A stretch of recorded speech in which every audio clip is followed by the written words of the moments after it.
Chapter 42-34. When the people of the 5 clans learned that Kenshin had taken action, they were excited and filled with joy and anticipation.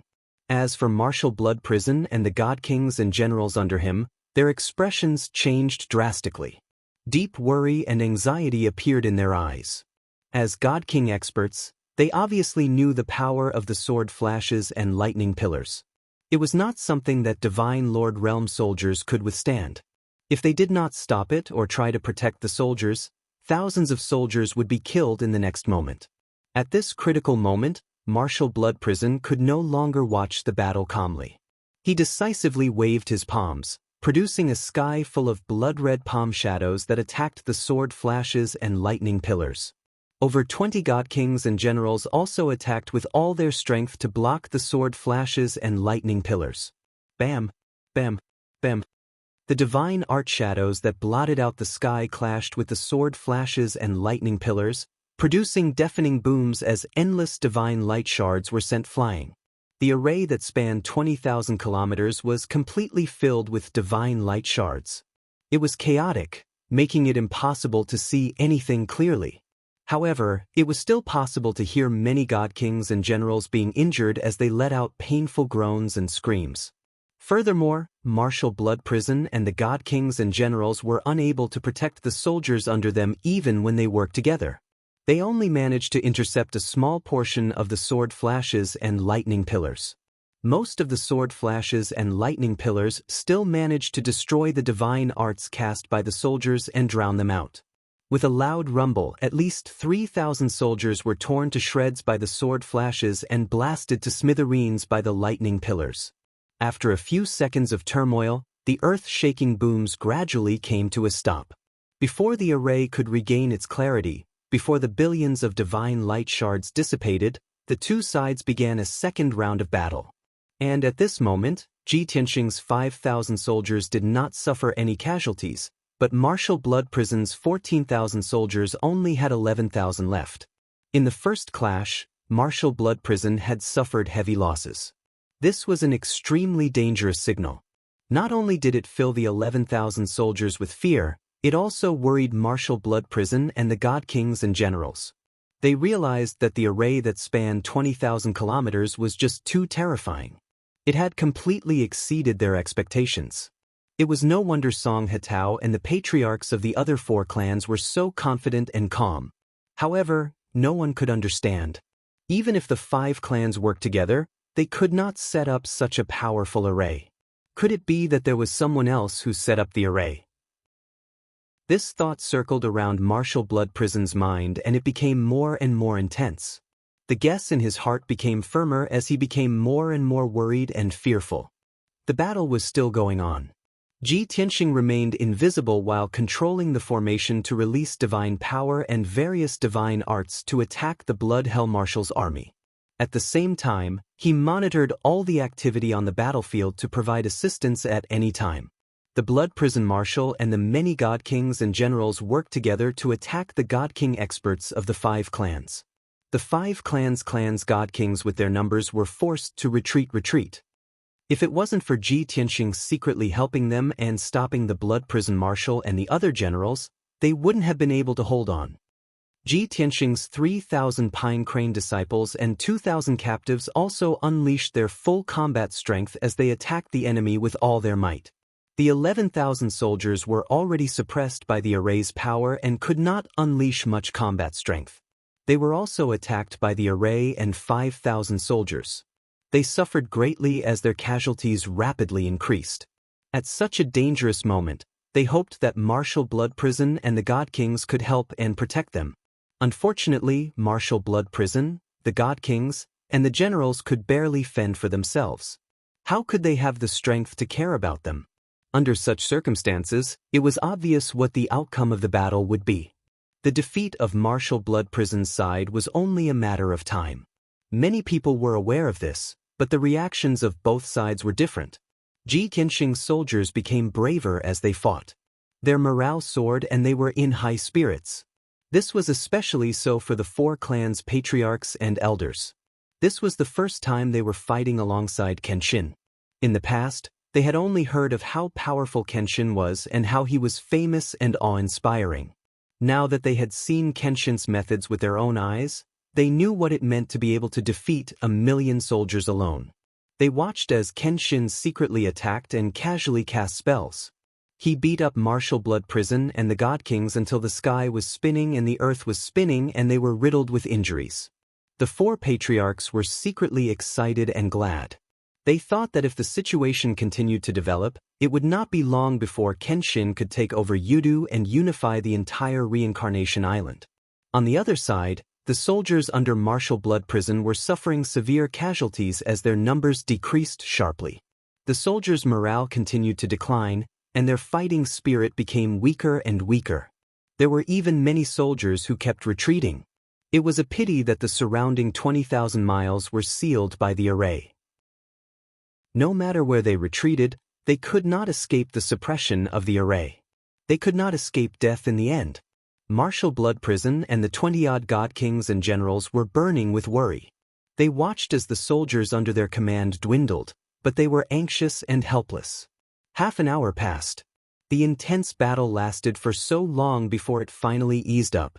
Out of the 5,000 soldiers under Ji Tianxing, more than 300 were sacrificed, and more than 400 were severely injured. Those who were severely injured retreated from the array and went far away to recuperate. The 4,200 people who were still participating in the battle were also exhausted.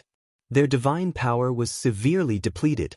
However, the soldiers under Martial Blood Prison ended up in an even more miserable state. At this time, the number of soldiers in the army had been reduced to about 6,000. In the past hour, 5,000 soldiers had been killed. The grassland within 20,000 miles had long been reduced to ruins. Corpses and divine weapon fragments could be seen everywhere. In addition, 6 of the 9 divine warships had been destroyed. The remaining 3 were also riddled with injuries and were not far from collapsing. Martial Blood Prison was also riddled with injuries from Ji Tianxing's attacks. He was covered in blood and looked very wretched. If it were anyone else, they would have thought that the power of the array had injured him to this extent. However, he knew that this was definitely not the doing of the array. There was a strong practitioner secretly casting spells to deal with him. Although Martial Blood Prison was still not completely sure that the strong practitioner hiding in the dark was Kenshin. What he was certain of was that the strong practitioner was most likely a peak God King. This conclusion made his heart palpitate and anxious. Looking at the situation on the battlefield, he knew that this battle was bound to be lost. Hence, he no longer harbored any thoughts of getting lucky and decisively gave the order to break out. Of course, breaking out was also particular about method and strategy. The 6,000 soldiers continued to fight a bloody battle. He personally led more than a dozen God Kings to crack the array first. Only by cracking open a gap in the array would they have a chance to escape. The moment Martial Blood Prison gave the order, those dozen God Kings carried out the order without hesitation, following him to crack the array. Because those dozen God Kings who were severely injured had long wanted to retreat. However, without Martial Blood Prison giving the order, they did not dare to retreat without permission. Chapter 42-35. Although the Blood Hell Marshal's every step was slow and steady, and his plans were very meticulous. Unfortunately, Ji Tianxing was the overlord of this grand formation that covered an area of 20,000 kilometers. He was constantly monitoring everything that happened in the array. The Blood Hell Marshal and the dozen godly kings' actions naturally could not escape his sharp eyes. Without waiting for the Blood Hell Marshal and the dozen godly kings to observe the structure of the array, he controlled the array to release terrifying divine power and destructive divine art shadows. Bam, bam, bam, rumble! A series of dull explosions erupted as dazzling divine light burst out. The dozen godly kings were blown off their feet as blood spurted out of their orifices. The Blood Hell Marshal was also blown back, and he looked even more miserable. Such an outcome made the Blood Hell Marshal even more certain that the expert who was hiding in the dark was definitely a peak godly king. The dozen godly kings also reacted. After seeing the clues, they revealed shocked and worried expressions. Damn it! This is definitely not the array's automatic counterattack. The array is an inanimate object. How can it be like it has eyes? There must be an expert controlling the array and watching our movements at all times. I can be sure that it's not Song Hetao, nor the patriarchs of the 4 clans. Apart from the 5 of them, who else can control the array? In other words, there's an expert controlling the array in the dark and has never shown himself.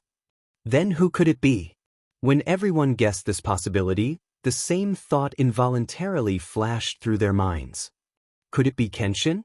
Once they thought that this array was set up by Kenshin and that Kenshin was very likely to be in the array, hiding in the dark and staring at them with a cold smile and murderous intent, everyone shuddered. After such a shock, everyone's morale dropped even further. They were already trembling with fear and worry. Next, the situation returned to how it was before. The soldiers under the Blood Hell Marshal retreated in defeat as the number of casualties continued to increase. The Blood Hell Marshal and the many godly kings and generals thought of ways to attack the array, but they were unable to break through and break out of the encirclement. On the other hand, the experts of the 5 clans continued to press forward. The 4,000 Pine Crane disciples and captives were also slowly shrinking their encirclement. As time passed, the number of soldiers under the Blood Hell Marshal's command dwindled. Even the Divine King experts and generals were killed by Ji Tianxing one after another. Another hour later, the battle was nearing its end. Of the thousands of soldiers, only 800 were left. Their morale had completely collapsed. The 800-plus soldiers were bathed in blood, their clothes tattered, and they looked miserable to the extreme. They were only relying on their survival instincts and the last of their strength and willpower to hold on. If not for the presence of the Blood Prison Marshal and the other generals, they would have surrendered long ago. Of course, it would be useless even if they surrendered. Both sides had already fought until their eyes were bloodshot. There was no way to stop it all. More than 4,000 Pine Crane disciples and captives surrounded them and attacked them fiercely. It didn't take long for them to be wiped out, leaving no survivors. And at this moment, the Blood Prison Marshal and the dozen or so surviving godly kings and godly generals were in complete despair after more than 100 attempts. No matter what method they used, even if they attacked together with their full strength, they could not break through the array that spanned 20,000 kilometers. The array was formed by 3 layers of arrays. They could not even break through the first layer of the array, let alone the other 2 layers. They finally understood what it meant to be a turtle in a jar.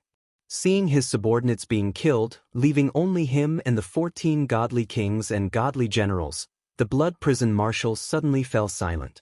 The battle came to an abrupt end. The 4,400 Pine Crane disciples and captives were temporarily able to catch their breaths, but they did not let down their guard. They surrounded the Blood Prison Marshal and company with weapons in hand. Patriarch Pine Crane stepped out of the crowd and looked at the Blood Prison Marshal and company with a smile. He said with a teasing tone, "Blood Prison Marshal, you have lost." That's right.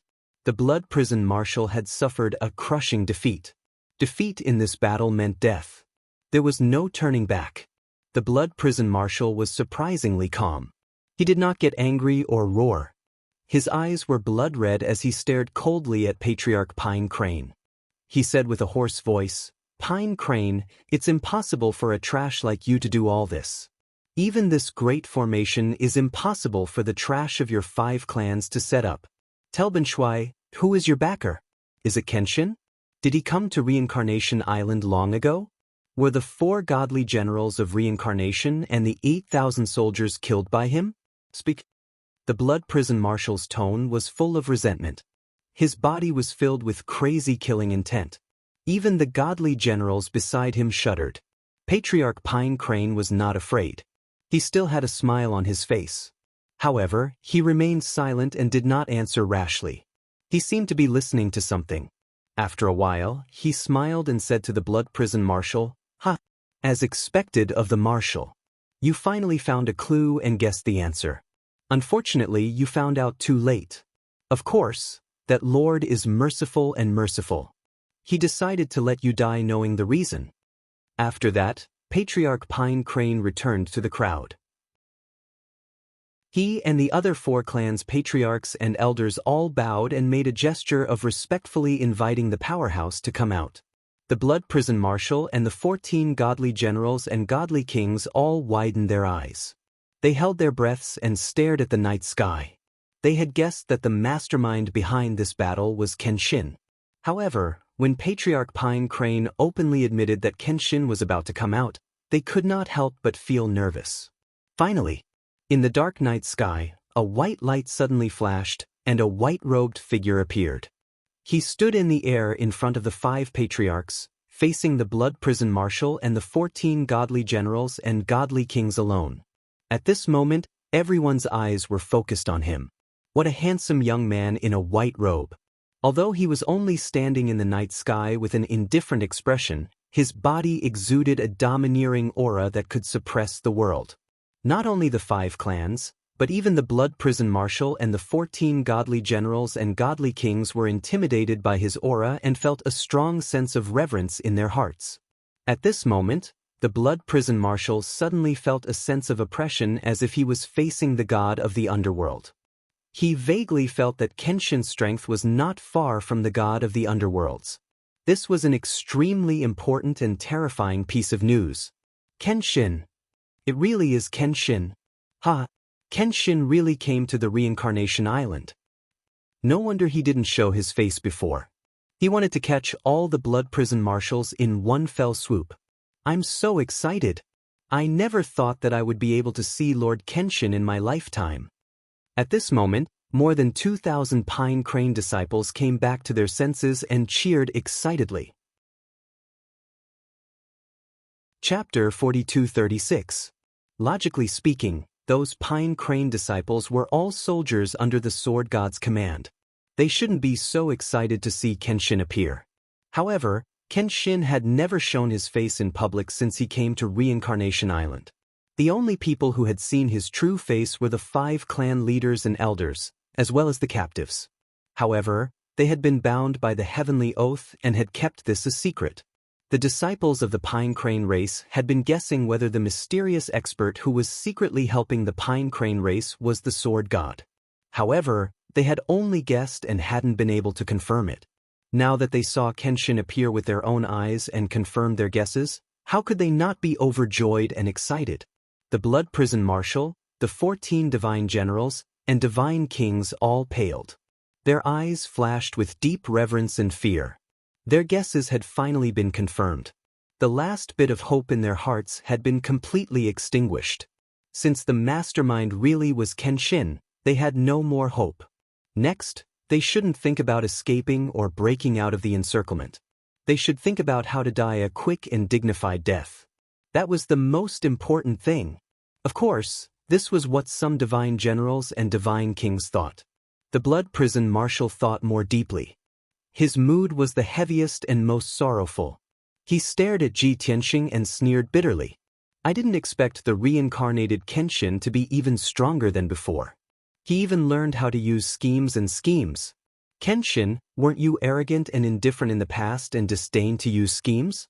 How did you become the person you used to hate the most? An expert who had a clear personality and stuck to his principles and style wasn't scary. That was because it was easy for the enemy to see through him and find his weak points. However, an expert who was cunning and knew how to use schemes was very difficult to deal with and even terrifying. The Blood Prison Marshal knew that he was going to die today. He was deeply worried for Commander Styx and Reincarnation Island. When he mocked Ji Tianxing, he had already made up his mind. Even if he died here, he would send the news of Kenshin's appearance to Commander Styx. Only by telling Commander Mingi to be on guard as soon as possible could they prevent the same mistakes from happening again. Ji Tianxing looked at the Blood Prison Marshal with an indifferent expression and said, "As long as I can kill the 5 great god emperors, take revenge, and return peace to the god realm, I am willing to try any kind of conspiracy or overt scheme. The process is not important as long as the goal is achieved." Quibble. The Blood Hell Marshal snorted disdainfully. However, he secretly ordered the 14 god generals and god kings to mock Ji Tianxing and attract his attention. The god generals and god kings guessed the blood prison marshal's intentions and began to mock and ridicule Ji Tianxing. Everyone chimed in one after another without stopping. Ji Tianxing just looked at them indifferently. He didn't even have the intention to fight back. Blood Hell Marshal took this opportunity to retreat into the crowd. He quietly took out a special communication jade slip and prepared to send a message to Commander Styx. The purple jade slip he took out was very precious. It would only be used under special circumstances to send a top-secret message. Moreover, this jade slip would definitely pass through the Superior King Great Array and reach Commander Styx. Even a peak god king wouldn't be able to stop it. However, Ji Tianxing had been monitoring the entire scene. He stared at the Blood Hell Marshal's every move. He had already expected that the Blood Hell Marshal would send a message to Commander Styx. The moment the Blood Hell Marshal took out the jade slip, he had already controlled the array to release an invisible suppressive force to imprison the Blood Hell Marshal's movements. At the same time, he waved his palms and shot out a few dazzling sword lights that attacked the Blood Hell Marshal. Since I have shown myself, I won't let you live.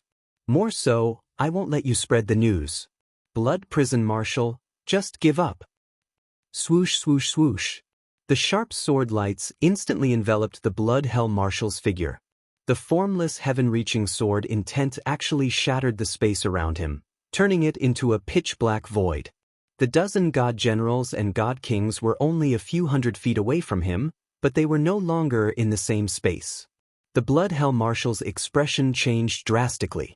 He subconsciously unleashed all his strength and condensed a protective divine light to block the sword lights.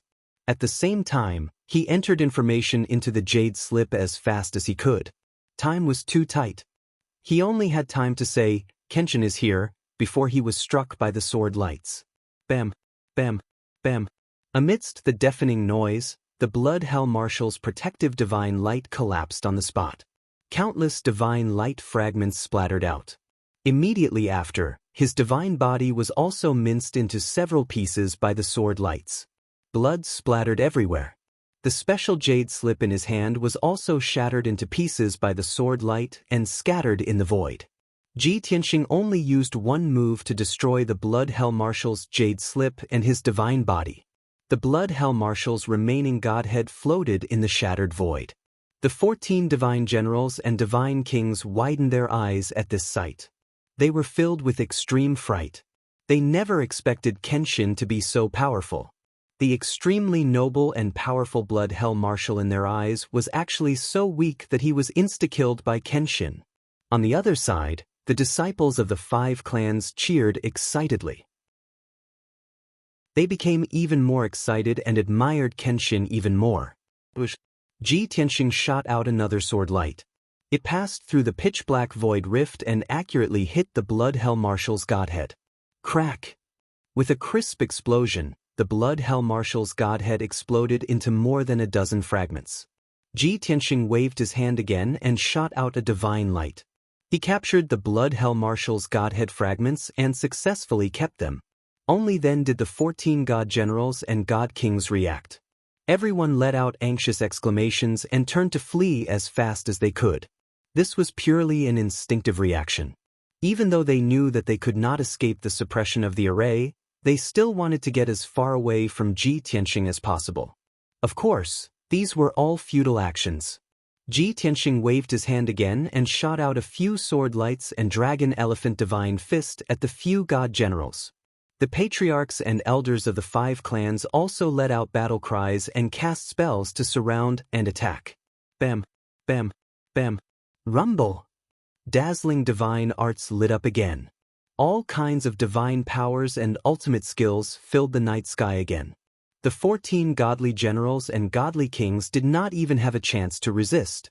Very soon, they were surrounded and killed. Even though there were several god kings who shouted loudly in fear that they would surrender. Unfortunately, their shouts were drowned out by the battle cries. As soon as they shouted their surrender, Ji Tianxing didn't even have the chance to say anything before they were killed. The battle had come to an end just like that. The Blood Hell Marshal's side was almost completely wiped out. Chapter 4237. The 18,000 troops brought by the Blood Prison Marshal, as well as the 4,000 cannon fodders that were temporarily gathered, had basically all died in ancient Pine Grotto Heaven. However, there were still 800 seriously injured cannon fodders who did not enter ancient Pine Grotto Heaven at all and had long since returned to their respective regions. They did not know the result of the battle, nor did they know what had happened in the Grotto Heaven, so they would not leak any information about Kenshin. After the battle ended, the 4,000 Pine Crane disciples and captives all let out excited cheers. Especially the Pine Crane disciples, they let out a sigh of relief as if a heavy burden had been lifted from their shoulders, celebrating their victory in high spirits. The patriarchs and elders of the 5 clans were also excited, their blood boiling as they shouted and cheered loudly. However, Ji Tianxing let everyone cheer for a few breaths of time before raising his hand to interrupt them. The formation immediately quieted down as everyone's eyes gathered on him, waiting for him to give the order. Ji Tianxing ordered in a dignified tone, "The battle is over. We have won a great victory and almost wiped out the invaders. The Blood Prison Marshal was killed here, which is equivalent to cutting off Commander Styx's arms. It is a great blow to him. However, the army that the Blood Prison Marshal brought is not limited to this. Outside the Grotto Heaven, there are several hundred scouts scattered around, monitoring the situation within a radius of 100,000 kilometers. Patriarch Pine Crane, immediately take 2,000 soldiers to chase down those several hundred scouts and do your best to kill them. In addition, arrange for several elders and 1,000 disciples to stay behind and clean up the battlefield. Everyone else, return to recuperate and heal your injuries as soon as possible." After the battle, there were 2 things that needed to be done as soon as possible. The first was to chase down the remaining scouts and spies, and the second was to clean up the battlefield to make sure that no one had escaped or played dead to avoid disaster. After giving these orders, Ji Tianxing took the patriarchs and elders of the 4 clans and turned to fly into the depths of the Grotto Heaven. Patriarch Pine Crane and several elders busied themselves and began to assign manpower. Soon, Patriarch Pine Crane took 2,000 soldiers and rushed out of ancient Pine Grotto Heaven to kill the assassins of the Hidden Death Corps. The 4 elders and 1,000 disciples stayed behind to clean up the battlefield and count the spoils of war. Everything was proceeding in an orderly manner. In the depths of ancient Pine Grotto Heaven, in the Pine Crane Divine Palace, Ji Tianxing sat on the throne at the head of the table, while the patriarchs and elders of the 4 ancient clans stood respectfully in the hall. A few days ago, when they made the oath to the Tao of the Heavens, they were still somewhat resentful and unwilling. However, after this battle, they had witnessed Kenshin's strength and methods, and they were completely convinced and impressed. They revered Kenshin from the bottom of their hearts. They felt fortunate and proud to be able to take the oath of surrender and become Kenshin's soldiers. The Blood Hell Marshal and his army of 22,000 were easily killed by the Kenshin. In that case, how long could Commander Mingi last in Yudu? Everyone knew that the Samsara Island would change hands in a month or 2 at the latest. And these 5 clans were the greatest contributors. At this moment, the patriarchs of the 4 ancient clans were only thinking about how to become Kenshin's right-hand men from Kenshin's subordinates. This required time, and even more so, they needed to go through great battles one after another, and achieve even more merit points. The hall was very quiet, and both sides were silent. Seeing that Ji Tianxing didn't speak, the 4 patriarchs secretly looked at each other and communicated with their eyes. Thus, the Hidden Dragon Patriarch took 2 steps forward and bowed to Ji Tianxing, saying respectfully, "Lord Kenshin, we won the battle with fewer troops and annihilated the army led by the Blood Hell Marshal. It was all thanks to your divine strategy and supreme divine arts. It's a pity that for the sake of confidentiality, we can't reveal your whereabouts and news for the time being. However, we don't dare to be greedy for this merit, nor do we dare to be praised by the people of Samsara Island. We just want to gather the disciples of our clans as soon as possible and follow Lord Kenshin's orders to go to the battlefield to kill the enemy and achieve more merits." The Hidden Dragon Patriarch, who usually looked reckless, was actually very careful and even said such words in a roundabout way. Ji Tianxing laughed secretly in his heart. However, everyone knew what the Hidden Dragon Patriarch wanted to express. That was, the four ancient clans had completely submitted to Kenshin. Seeing that the Pine Crane clan had achieved great merits and made great sacrifices, they weren't willing to be defeated by the Pine Crane clan. Therefore, they wanted to immediately gather the disciples of their clans and listen to Kenshin's orders to go to the battlefield to kill the enemy and achieve more merits. Ji Tianxing was naturally happy that the four ancient clans had such thoughts and determination. In this way, the five ancient clans would all submit and the rebel alliance would be established. Taking down the Samsara Island would be just around the corner. He put on an act of encouraging the four patriarchs, and then officially issued an order for the four ancient clans to gather their people and quickly gather at ancient Pine Paradise. Hearing this order, the four patriarchs were excited but also a little disappointed. Kenshin wanted them to gather the disciples of their clans at ancient Pine Paradise. Didn't this mean that Kenshin wanted to make ancient Pine Paradise their headquarters? According to this development, when Kenshin unified the entire Samsara Island in the future, the Pine Crane clan would definitely be the biggest winner. Thinking of this, the four patriarchs were filled with worry and anxiety. However, Kenshin had made a decision, and they couldn't change it or refute it. They could only follow the order. The four patriarchs and elders bowed to Ji Tianxing and took their leave. Next, they had to rush back to their respective abodes and personally select the elite disciples, then rush back to ancient Pine Paradise to gather. If it was on the boundless heaven continent, the clans would be far away, and it would take at least a month to go back and forth. However, the Samsara Island was very small, and it would take at most half a month to complete. The patriarchs and elders of the four clans left, and Ji Tianxing returned to his residence to rest. For hours later, the four elders came to report to him with a huge amount of spoils. Reporting to Lord Kenshin, the battlefield has been cleaned up. The inside of the formation has been cleaned up, and the ruins have been filled in. All the spatial rings, divine armors, and godhead fragments are here. Please take a look. The four elders each took out 2 interspatial rings and presented them to Ji Tianxing. Ji Tianxing's consciousness entered the rings and saw nearly 20,000 spatial rings, as well as countless weapons, armors, fragments, and so on. As for the godhead fragments of the God King powerhouses, they were very valuable spoils of war, so of course they were stored separately. Ji Tianxing took away the godhead fragments of the godheads, as well as the spatial rings of the blood prison marshal and several generals. The rest of the spoils were left in the hands of the four elders. He ordered, "Next, the task of counting these spoils of war will be left to you. Finish it as soon as possible." The four elders hurriedly complied, bowing and retreating. Chapter 4238. Not long after the four elders left, Chief Song He also returned and reported the situation to Ji Tianxing. He looked travel-worn and was in a sorry state. The bloodstains on his body had yet to dry. When he reported the situation to Ji Tianxing, he also had an awkward expression.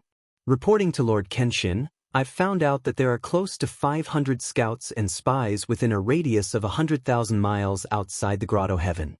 Even though my subordinates and 2,000 disciples tried our best to capture and kill those scouts and spies, they were simply too alert.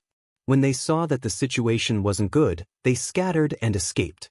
In the end, my subordinates and disciples only killed over 200 and captured over 30. The remaining 200 or so scouts and informants all scattered and fled. However, I've already sent the disciples who are best at tracking to follow 2 batches of people." No wonder Chief Song He felt awkward and didn't have the face to face Ji Tianxing. From what he said, if Ji Tianxing insisted on capturing the escaping assassins of the Hidden Death Squad, he would also lead his troops to chase after them. However, all of this was within Ji Tianxing's expectations. Ji Tianxing didn't blame him and just waved his hand. Those scouts and spies should be the elite assassins of the Hidden Death Squad under Commander Mingi. They don't participate in head-on battles and are best at hiding, assassinating, and gathering information. Unless I make a move personally, none of you will be able to catch all of them in one fell swoop. Alright, you don't have to blame yourself. Quickly arrange for the disciples to rest and heal their injuries. The captured assassins have to be guarded strictly and don't let them commit suicide. When you're done with the affairs of the clan, arrange for people to interrogate those assassins and see if you can get any useful information.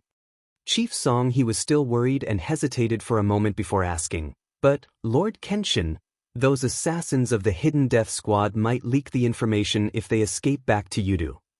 Ji Tianxing said with an indifferent expression, Martial Blood Prison was killed and the army of 18,000 was wiped out.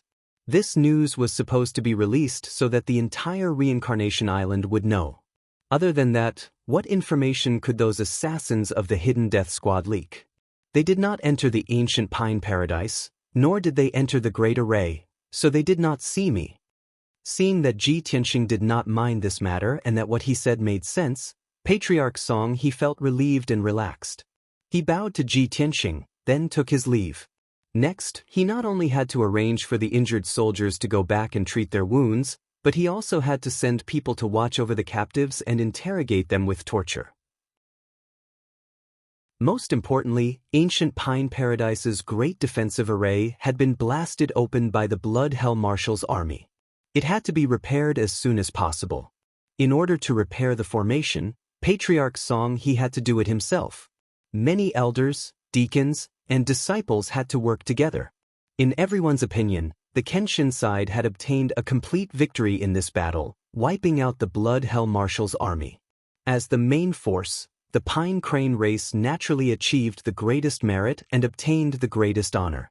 However, in reality, the Pine Crane race had also paid an enormous price for this. Of the 4,000 soldiers who survived, more than 1,400 were captives who had surrendered. Only about 2,800 were disciples of the Pine Crane tribe. In other words, the Pine Crane race had already lost 1,200 disciples in the previous two battles. These two battles were only the beginning of the Rebel Alliance's conquest of Reincarnation Island. There would definitely be many more battles in the next few months. Patriarch Song he did not know how many more Pine Crane disciples would have to be sacrificed. However, since he had made the choice to follow the Kenshin against the Styx Marshal and the Blood Hell Marshal, no matter how great the price he had to pay or how many disciples he had to sacrifice, he would walk down this path unswervingly. A day later, ancient Pine Paradise returned to peace. The 4 elders in charge of counting the spoils of war finally completed their task with the help of dozens of disciples. Cultivation resources worth hundreds of trillion were placed in dozens of spatial rings and presented to Ji Tianxing. Ji Tianxing temporarily accepted these spoils of war, but he had no intention of using them.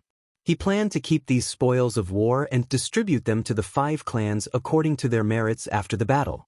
At this time, the Pine Crane disciples and the captives who were more seriously injured entered a state of healing. Patriarch Song he did not have time to heal his injuries. He quickly gathered a few elders and 10 attendants who were less seriously injured. He led thousands of disciples and began to repair the defense formation of the paradise. In addition, there were 2 elders and 8 attendants who were in charge of guarding and interrogating the dozens of captured assassins of the Hidden Death Group. The news that the Blood Prison Marshal had been beheaded, and the 18,000 soldiers and 4,000 soldiers that had been temporarily gathered had all been killed in the ancient Pine Paradise had also been released by the 5 clans. Everything was proceeding in an orderly manner. There was nothing for Ji Tianxing to worry about. He stayed in a quiet house and meditated for an entire day. Seeing that Patriarch Song he had taken care of all the affairs, he entered the Jiutian 10 Absolutes Pagoda at ease and went to the distorted space to cultivate. He first checked the Blood Hell Marshal's spatial ring and sorted out the cultivation resources and wealth inside. Next, he spent a few days refining the fragments of the Blood Hell Marshal's godhead and absorbing his memories. Speaking of which, the 2 Pine Crane elders had interrogated the dozens of assassins of the Hidden Death Group through torture. He had obtained more secrets from refining the fragments of the Blood Hell Marshal's godhead. As one of the people in power on Reincarnation Island, the Blood Hell Marshal knew it like the back of his hand. After Ji Tianxing refined his memories, not only did he obtain a lot of confidential information, but all the doubts he had before had also completely disappeared. Even the plan that Commander Mingi and the Blood Hell Marshal had agreed on, the military strength, and the situation of the defenses in Yudu were all clear to Ji Tianxing. After all, Commander Mingyi was in charge of Yudu and was mainly in charge of commanding. As for the deployment of military strength, the Blood Hell Marshal was always in charge. In this way, Ji Tianxing knew which parts of Yudu's defenses were strong, which parts were weak, and where there were ambushes.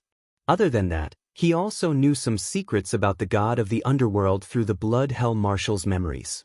Of course, the Blood Hell Marshal was a valiant general that the god of the underworld trusted and thought highly of, which was why he was allowed to guard Reincarnation Island. However, the Blood Hell Marshal knew very little about the enigma of the gray fog in the outer realm. Even in the past 1,000 years, the Blood Hell Marshal had been curious about those secrets and had also asked the god of the underworld. However, the god of the underworld only gave a simple explanation and emphasized the importance of the mystery of the gray fog. He didn't reveal the real secrets. In comparison, the Blood Hell Marshal's understanding of the mystery of the gray fog was actually less than that of Ji Tianxing. Bookhouse Reading Website. Chapter 4239. Although he didn't get the secret of the gray fog from the Blood Hell Marshal's soul memory. But Ji Tianxing wasn't disappointed. Anyway, he had investigated for so long and roughly knew what was going on with the gray fog. As for the specific situation, he would naturally go to the depths of the void in the future and investigate it himself. The most important thing now was to conquer the Reincarnation Island and control the entire God realm. At the same time, more than 200 assassins of the Hidden Death group who escaped the pursuit sent back the news that the Blood Hell Marshal's army was ambushed and the situation seemed to be bad. Although they didn't enter the ancient Pine Grotto heaven and didn't know the specific situation. But they lost contact with the Blood Hell Marshal and the many god generals and were pursued by the Pine Crane clan. This was enough to prove that the Blood Hell Marshal had been defeated, and that the 18,000 soldiers were likely to have perished. In the Yudu city, Commander Mingyi, many god king powerhouses, and the 18 domain lords had been patiently waiting for the news. Although everyone was very confident in the Blood Hell Marshal and believed that he would win this battle. But in everyone's heart, there was a trace of speculation about Kenshin, so they were still a little nervous. If they didn't get the exact news of the Blood Hell Marshal's victory, they couldn't really be at ease. Finally, the assassins of the Hidden Death group sent back the news. The god generals and the leader of the Hidden Death group who received the Jade Scroll didn't even have time to check the content of the message before sending it to Commander Mingyi. Commander Mingyi took the Jade Scroll with anticipation, but when he saw the content of the report in the Jade Scroll, he was stunned on the spot. Immediately, the smile on his face stiffened and gradually became cold, and his body burst out with towering anger and murderous intent. This is impossible. The Grand Marshal personally led the army, and he has always been cautious. How could he be ambushed and defeated? In a rage, Commander Mingyi smashed the communication Jade Scroll with a slap.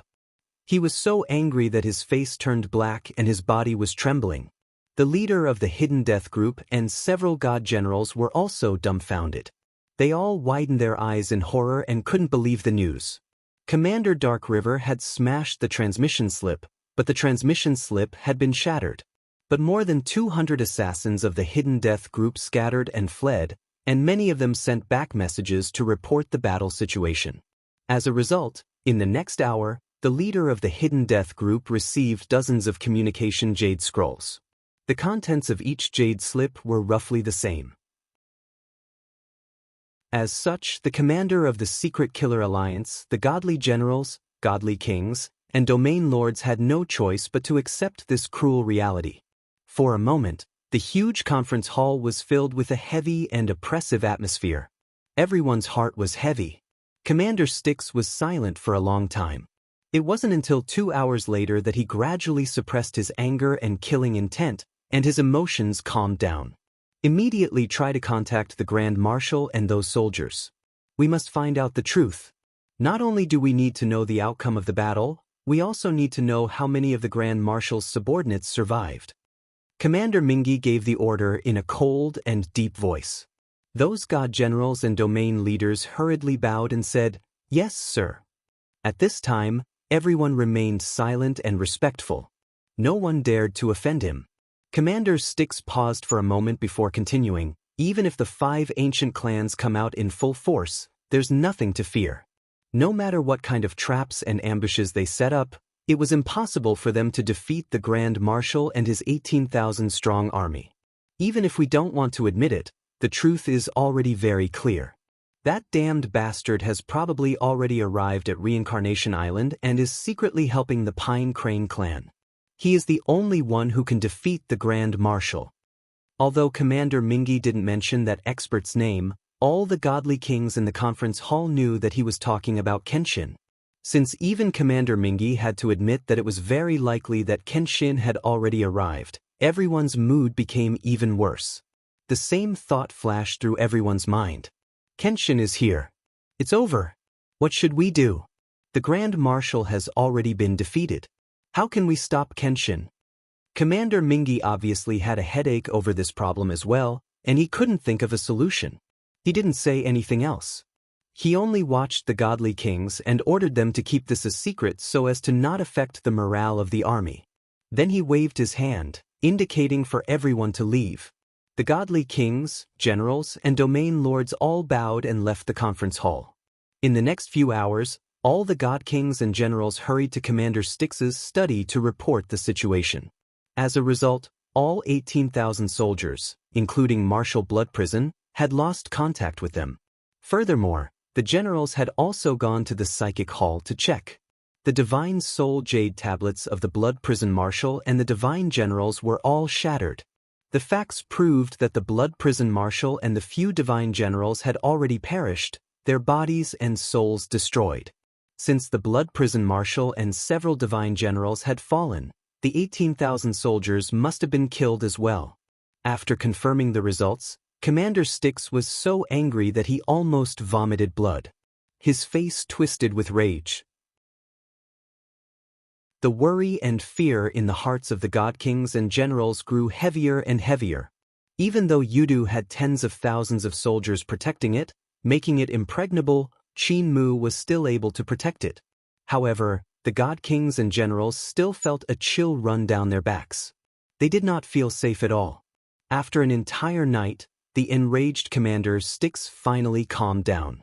He considered a very important problem. The Blood Prison Marshal and the divine generals were dead, but the 18,000 soldiers might not have all been killed. There would definitely be some cowards who would admit defeat and surrender to the Kenshin. Then, they would reveal the military strength of Yudu and the situation of the defenses.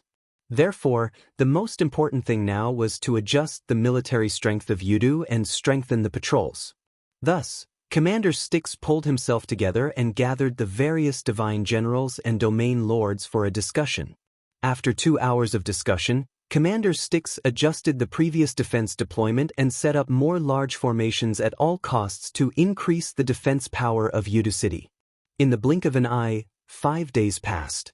At this time, the news that the 5 clans deliberately released had already spread on Reincarnation Island.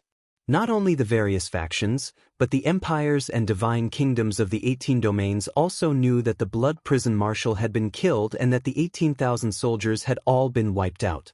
Even the hundreds of millions of common people knew about this. For a time, the 5 ancient clans led by the Pine Crane clan became the center of discussion. They were the heroes in the hearts of the common people. When they first heard the news, most people were in disbelief. They did not dare to believe that the 5 ancient clans could actually kill the Blood Prison Marshal and wipe out the army under his command. One had to know that on Reincarnation Island, Commander Styx was synonymous with hegemony, and the Blood Prison Marshal was equivalent to being invincible. It was truly shocking that the 5 ancient clans could create such a miracle. However, the various sources of information were very reliable. They described the cause of the matter very clearly, so people had to believe it. Therefore, after the common people confirmed the news, they fell into a frenzy of joy and excitement. Bookhouse Reading Website. Chapter 4240. Over the next few days, news of the Blood Prison Marshal's death and the annihilation of his army of 20,000 spread throughout Reincarnation Island. In the end, everyone knew about it, and the streets and alleys were talking about it. The people cheered, excited, and felt that victory was near. It seemed that Reincarnation Island would soon regain its freedom. The empires and divine kingdoms of the 18 regions, as well as many other powers, were worried when they heard the news. They had to consider that one of the two rulers of Reincarnation Island had been killed, and the morale of the soldiers guarding Yudu was low. Looking at the current situation, Commander Mingi had no chance of winning, and his defeat was only a matter of time. After the 5 ancient clans took over Yudu, Reincarnation Island would definitely experience a violent upheaval. Not only would the rulers of the 18 regions change, but many other powers would also be purged. Especially the powers that had conflicts with the 5 ancient clans, they would be unable to eat or sleep in peace. Even the emperors of the empires and divine kingdoms were worried and anxious about their future. Furthermore, many divine kings felt that it was strange. How did the 5 ancient clans become so powerful? Even if they worked together, they could only gather 10,000 disciples. It was impossible for them to annihilate the Blood Prison Marshal's army of 20,000. Furthermore, the Blood Prison Marshal led the army himself, and more than 30 divine kings followed him. With just the god kings of the 5 ancient clans, it was impossible for them to defeat the Blood Hell Marshal, much less wipe him out. All of this was very strange and unbelievable. Some of the smarter divine kings couldn't help but guess that the 5 ancient clans had an expert helping them. If they wanted to know how powerful that expert was, it was definitely someone stronger than the Blood Prison Marshal. At this point in time, there seemed to be only one person who had the motive and was most likely to make a move. It was that world-famous Lord Kenshin whose might shook the god world. This conjecture raised the spirits of many experts. Their hearts were stirred up, but they also felt uneasy. Soon, rumors that Kenshin had come to Reincarnation Island and that Kenshin had killed the Blood Prison Marshal began to spread on Reincarnation Island. The rumors originated from the mouths of many forces and powerhouses, but they were very popular with the people of the Reincarnation Island and caused a great sensation. Therefore, 7 or 8 days later, the news of the Blood Hell Marshal and his 20,000 troops being annihilated finally died down.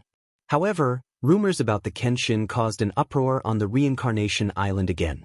Hundreds of millions of people cheered and celebrated once again as they discussed this news intensely.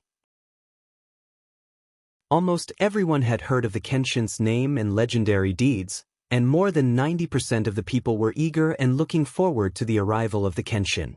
In their eyes, Kenshin was the savior of Reincarnation Island. He was their only hope. As long as Kenshin appeared on Reincarnation Island, General Mingi and his army would be defeated without a doubt. Word had spread that Kenshin had arrived on Reincarnation Island. Then, it went without saying why the 5 ancient clans were able to kill the Blood Hell Marshal and wipe out 20,000 soldiers. Therefore, this seemingly unreliable rumor was widely spread among the people, and the people were very willing to believe it. Commander Mingi, who was in charge of Yudu, had naturally heard of this news. In fact, he had long guessed this possibility. Even when he heard the news circulating outside, he didn't have much of a reaction. He still did what he had to do. On the other hand, the soldiers stationed in Yudu, the 10 or so domain lords, the clan leaders and elders of the ancient clans, and the numerous divine kings, were somewhat flustered. Although, a few months ago, everyone had predicted that Kenshin might attack Reincarnation Island in the future. However, everyone still harbored some wishful thinking and hoped that that day would come later. Now that the news of Kenshin's arrival on Reincarnation Island had spread, everyone was panicking. There was no helping it. This news was too reliable. Otherwise, there was no way to explain how the Blood Hell Marshal and his 20,000 troops were annihilated. When they thought of Kenshin's illustrious reputation and the various miracles and legends he had created, the Divine King experts and soldiers felt a chill run down their backs. Naturally, the morale of the defending army continued to decline. The entire Yudu city became anxious, and the atmosphere was very tense and oppressive. When Commander Mingi noticed this situation, he constantly reprimanded and ordered the region lords and generals to take good care of their subordinates and raise their spirits. However, the results were minimal. The tens of thousands of soldiers were still dispirited and anxious. 10 days passed. The defensive formation of ancient Pine Grotto Heaven had already been repaired by clan leader Song He, the various elders and deacons. The disciples and captives of Pine Crane clan were all in seclusion to heal their injuries and preserve their strength, waiting for the next battle. On the other side, the patriarchs of the 4 ancient clans would report their movements to Ji Tianxing every few days. They had already returned to their respective cave abodes. They had already selected more than 2,000 disciples and were preparing to rush to ancient Pine Grotto Heaven. After about 8 days, they would gather at ancient Pine Grotto Heaven. At the same time, Nangong Nihuang, Nangong Ao, and the others also replied to Ji Tianxing and reported the progress of their mission. A few days ago, not long after the battle ended, Ji Tianxing gave them an order and assigned them a mission. Ji Tianxing's next plan was to lead an army of more than 10,000 people from the 5 ancient clans to conquer the 18 regions one by one before finally attacking Reincarnation Island. However, before that, he had to make the situation on Reincarnation Island more chaotic. At the same time, he had to put some pressure on the 18 domain lords stationed in Yudu. He asked Nangong Nihuang, Nangong Ao, Zhan Wudi, Lan Kai, and Yu Qi Pe to use disguise techniques to sneak into the secret places of the various regions and use concealment and assassination methods to create chaos. If they could sneak into the domain lord's manor and assassinate some of the guards, that would be the best. In short, he had to make the various regions chaotic. The 18 domain lords stationed in Yudu would definitely be worried when they learned that their territories were in trouble. Perhaps, they would not dare to leave Yudu because of Commander Mingi's authority and orders. However, there would definitely be animosity and conflict between them and Commander Mingi. In short, Ji Tianxing gave this mission to the 5 young god kings and let them do whatever they wanted. In the past 2 days, he received replies from Nangong Ao and the others, and the results were surprisingly good. The 5 young god kings used various methods to create chaos in various regions. They even killed over a dozen generals and commanders. Nangong Ao was the boldest. He even sneaked into the domain lord's manor of a certain region and pretended to be the captain of the guards. Not only did he kill 2 generals, but he also destroyed the treasury of the domain lord's manor, causing chaos in the entire domain lord's manor. Thousands of guards who stayed behind to guard the manor attacked each other. It was very lively. In this way, several regions were in chaos. After the news spread, it quickly reached Yudu City. Chapter 42-41. The outstanding performance of the 5 young divine kings won Ji Tianxing's affirmation and praise. They enjoyed it very much and continued to wreak havoc in other regions as if they were tireless. Especially Nangong Ao, who was arrogant, bold, meticulous, and crazy.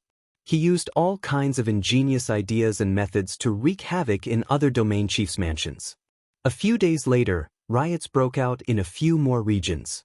2 domain chiefs' mansions had internal strife. Just like that, half of Reincarnation Island became a mess. After the news spread, the people were also talking about it or gloating. They didn't know that someone was deliberately sabotaging. They only thought that the soldiers guarding the various domain chiefs' mansions were afraid of the Kenshin's authority and had differences and conflicts with each other. After the news spread to Yudu City, several domain chiefs' mansions were very anxious. Although their families and the elite forces under them were all in Yudu City, they were still in Yudu City. But those regions were their territories, and the domain chiefs' mansions were their homes. The guards, soldiers, and servants guarding the domain chiefs' mansions were also their most reliable servants. They were not abandoned. When they heard that the backyard was on fire, and the guards and servants even attacked and fought each other, the domain chiefs' eyes turned red with anxiety. They sent message jade slips one after another, questioning the soldiers guarding the domain chiefs' mansions remotely about what had happened. However, the guards and soldiers were divided into several factions. They each had their own version of the story, doubted and attacked each other. It was a mess and no one could explain it clearly. Even when the domain chief ordered them to reconcile and guard the domain chief's mansions, no one obeyed him. In fact, 2 of the guards and soldiers left behind to guard the domain chief's mansions had even defected. The domain chief's remote command and mediation were useless. They were so anxious that they had no choice but to go to Commander Mingi. They wanted to ask Commander Mingi to allow them to return to the domain chief's mansions and settle the internal strife in person. However, the result was no surprise that they were rejected. They were even scolded by Commander Mingi. Commander Mingi saw it clearly. He said that the 5 ancient clans deliberately sent people to cause trouble to force them to return to their respective territories. If they couldn't hold back and return to their respective domain chiefs' mansions, they would definitely be killed by the 5 ancient clans. Commander Mingi was right. This was indeed part of Ji Tianxing's plan. If any domain chief left Yudu and rushed back to his domain chief's mansions, Ji Tianxing would definitely rush over and subdue him. Commander Mingi also wanted to scare the domain chief, so he said subdue him instead of kill. As expected, those territorial lords were intimidated. Since it was more important to save their own lives, they naturally did not dare to return to the territorial lord's manor. However, they were unwilling to accept this and asked Commander Mingi, what should they do? Were they supposed to watch the guards and soldiers who stayed behind to guard the domain chief's manor fight among themselves, then betray and kill each other? If that was the case, the entire domain chief's manor would be in chaos. Wouldn't it collapse on its own? Commander Mingi did not answer the question directly. Instead, he avoided the topic and patiently tried to enlighten the domain masters. In short, what he wanted to express was that he wanted the few domain lords to guard Yudu City with peace of mind and prioritize Yudu City. As for their domain chief's manor and territories, they could only give up on them for the time being. After all, Yudu City had to be protected. As long as they won, the territories of the various region lords would still be there. If Yudu City fell and they were defeated, all 18 regions would fall. There was no chance for them to survive. The domain lords weren't fools. They quickly figured out the logic and understood Commander Mingi's intentions. Even though they felt uncomfortable, there was nothing they could do. They could only obey Commander Mingi's orders and stay in Yudu City obediently. As for the chaos in their own territories and the domain chief's manor, they were powerless to stop it and could only let it happen. In the blink of an eye, another 10 days passed. 20 days had passed since the Blood Prison Marshal and his army of 20,000 had been wiped out. The Reincarnation Island was still bustling with noise and excitement. Hundreds of millions of people were still discussing all kinds of news. Nangong Nihuang, Nangong Ao, and the others were still running around the various domains, trying their best to cause chaos and destruction, trying to make the 18 domains fall into chaos. The patriarchs and elders of the 4 ancient clans also brought their carefully selected elite disciples to gather at ancient Pine Grotto Heaven. The 4 patriarchs had contacted each other and discussed in private. The number of disciples that each patriarch would select was around 2,500. The total number of disciples of the 4 ancient clans was exactly 10,000. By doing this, they could show the 4 ancient clans' support for the Kenshin and their determination to follow the Kenshin into battle. They could also leave thousands of clansmen behind to have enough strength to protect the grotto mansions and homes of the various clans. After all, after the 4 patriarchs left with their elite forces, the grotto mansions of the 4 ancient clans were closed one after another. The clansmen who stayed behind no longer went in and out. Relying on the defensive formation of the Grotto Heaven, they were not afraid of being invaded. Unless Commander Mingi led an army to attack, no one could break through. Early in the morning, the patriarchs and elders of the 5 ancient clans gathered in the conference hall. Ji Tianxing sat on the throne at the head of the table and listened to the reports of various intelligence.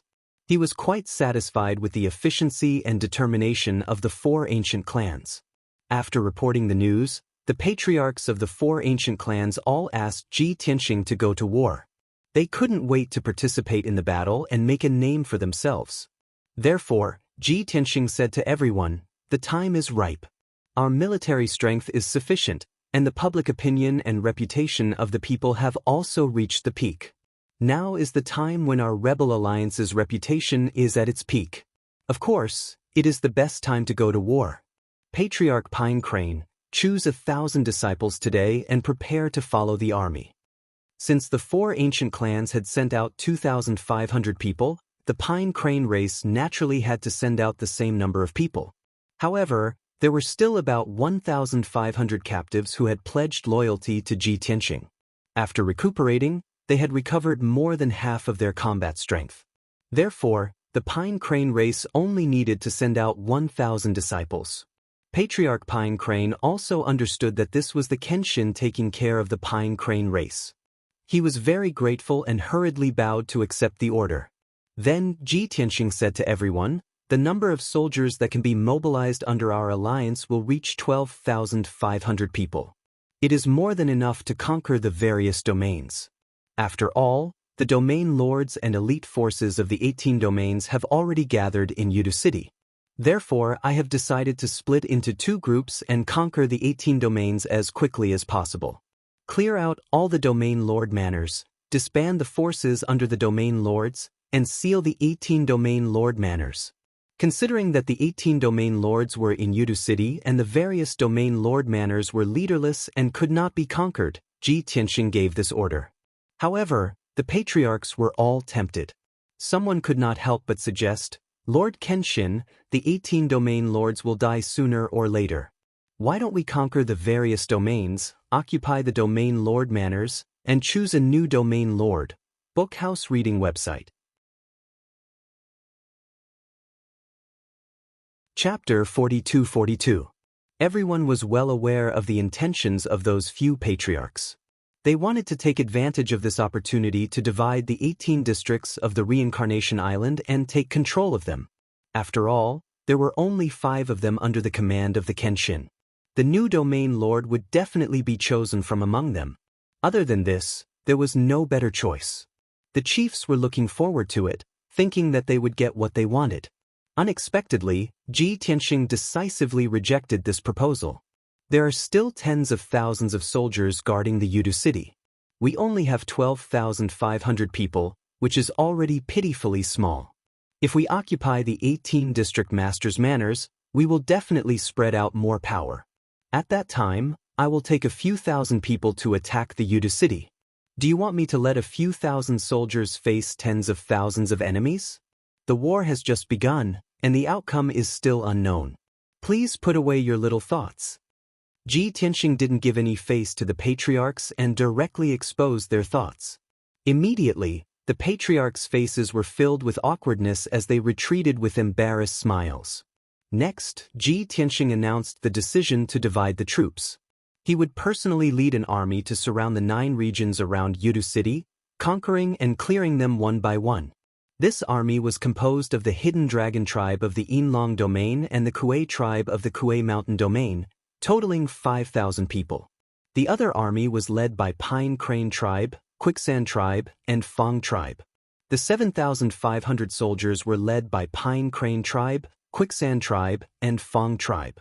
Although there was a difference in numbers between the 2 armies, the Hidden Dragon tribe and Kuei tribe agreed happily to follow Ji Tianxing. Most importantly, the chiefs of the Hidden Dragon tribe and Kuei tribe were 2 troublemakers. One was straightforward and hot-tempered, while the other was more scheming and scheming. Ji Tianxing had to lead them personally to ensure that there would be no accidents. The Pine Crane clan's loyalty to him was obvious to all. Quicksand tribe and Fang tribe were also more obedient and rarely provoked trouble. It was also easier to let the disciples of these 2 tribes follow the Pine Crane tribe and accept the command of Pine Crane tribe. The meeting ended like this. Ji Tianxing waved his hand to dismiss everyone and ordered them to set out in 8 hours. In the evening, the sun was setting in the west. The 12,500 soldiers of the 5 clans rode on 5 different divine ships and sailed out of ancient Pine Grotto in a grandiose manner. White Dragon steered the god-slaying battleship, carrying Ji Tianxing, and led the battleships of the Hidden Dragon clan and the Kuei clan towards the north at lightning speed. Patriarch Song he led the disciples of the Quicksand clan and the Fang clan in a fleet of 3 divine warships and flew toward the southwest. Ji Tianxing's goal and mission was to subdue the 9 regions in the inner circle with Yudu City as the center. The goal of the Pine Crane clan, Quicksand clan and Fang clan was to conquer the 9 territories in the outer circle. In comparison, subduing the 9 regions in the outer circle would take more time and travel. As for the 9 regions in the inner circle, they had to endure even more dangers. They could be ambushed by the Nether River commander at any time. Several hours later, the fleet led by Patriarch Song he arrived at their first target, the Domain Chief's manor in the Cypress Pine region. For 1,000 years, Patriarch Song he was known as a stubborn old man who refused to yield to the Nether River commander. The Domain Chief of the Cypress Pine region was the lackey and loyal servant of the Nether River commander. Therefore, the relationship between the Pine Crane clan and the Cypress Pine region commander was very strained. There were often conflicts and disputes. Countless times, the disciples of the Pine Crane clan had dreamed of trampling the Domain Chief's manor and killing the Cypress Pine region commander. Now, their wish had finally come true. Although they couldn't kill the Cypress Pine region commander for the time being, they could still trample the Domain Chief's manor. The 3 divine warships arrived outside the Cypress Pine region commander's manor and arranged themselves in an attack formation in the sky. The Domain Chief's manor was in a grotto, and the entrance was guarded all year round. However, the Domain Chief's manor was closed after the Cypress Pine region commander rushed to Udu with his elite forces. Naturally, the guards guarding the entrance of the Domain Master's mansion also withdrew into the cave. Seeing that the defense formation of the Domain Chief's manor was activated and the entrance was closed, there were no guards around. Patriarch Song he decisively ordered the attack. If the enemy hid in the Domain Chief's manor and didn't show up, he would break the formation by force and attack the Domain Chief's manor. This scene was very similar to when the Blood Prison Marshal led the army to attack the ancient Pine Grotto. However, the Pine Crane clan had the help of the Kenshin. In the end, the Blood Prison Marshal was defeated and died with regret.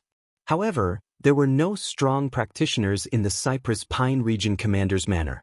There were only more than 3,000 guards and soldiers, and more than 5,000 servants and odd job workers. The 7,500 disciples of the Pine Crane clan, the Quicksand clan, and the Fong clan formed 3 battle formations and attacked continuously for 2 days.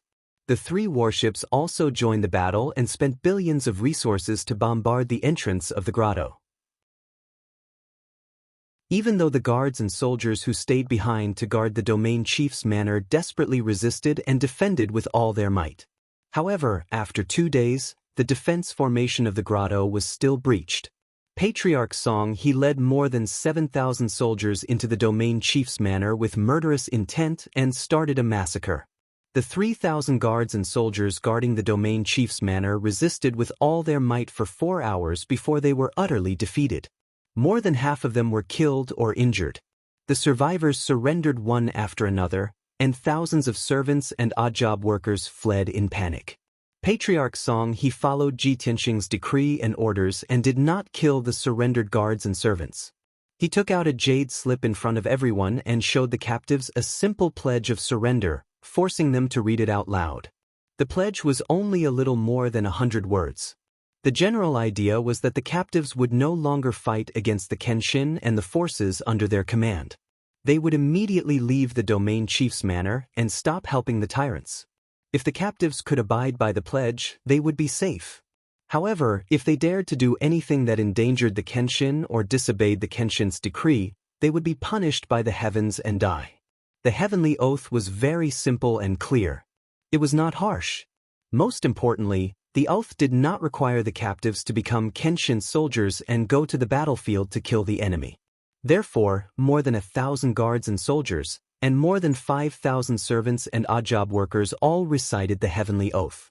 After the pledge was made, Patriarch Song he dismissed the soldiers and servants and ordered them to go their separate ways. They were not to fight against the Kenshin anymore. Those guards, soldiers, and servants had barely survived the ordeal.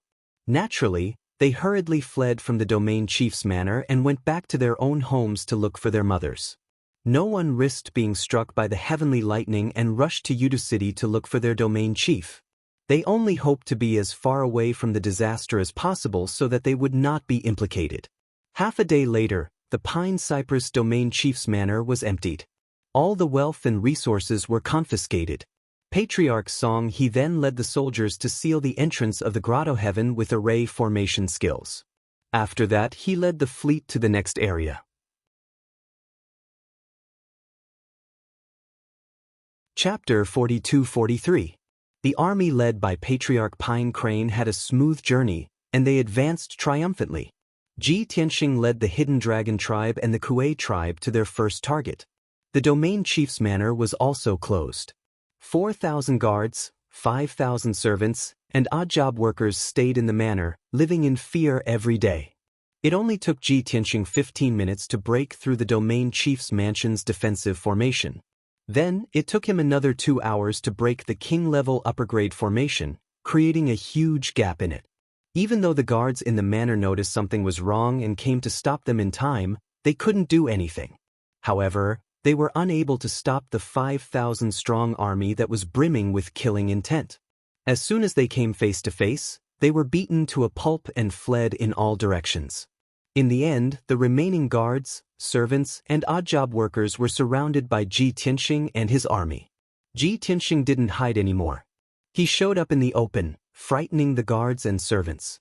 Everyone was terrified and obediently recited a simplified version of the Heavenly Dao Oath. Since the news of Kenshin's arrival on Reincarnation Island had spread, Ji Tianxing had nothing to worry about.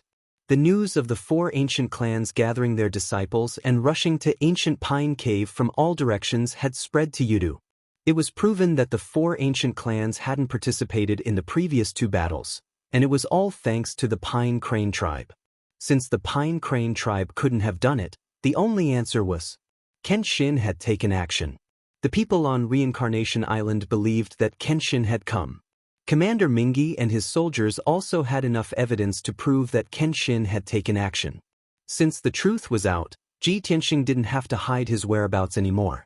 What he needed to do was to conquer the 18 districts as soon as possible and then attack Yudu City. Soon, the guards and servants who had recited the Heavenly Dao Oath were chased out of the manor. After the army collected the spoils of war, Ji Tianxing cast a spell and sealed the entrance of the manor. After the first target was taken care of, Ji Tianxing led the army to the next district.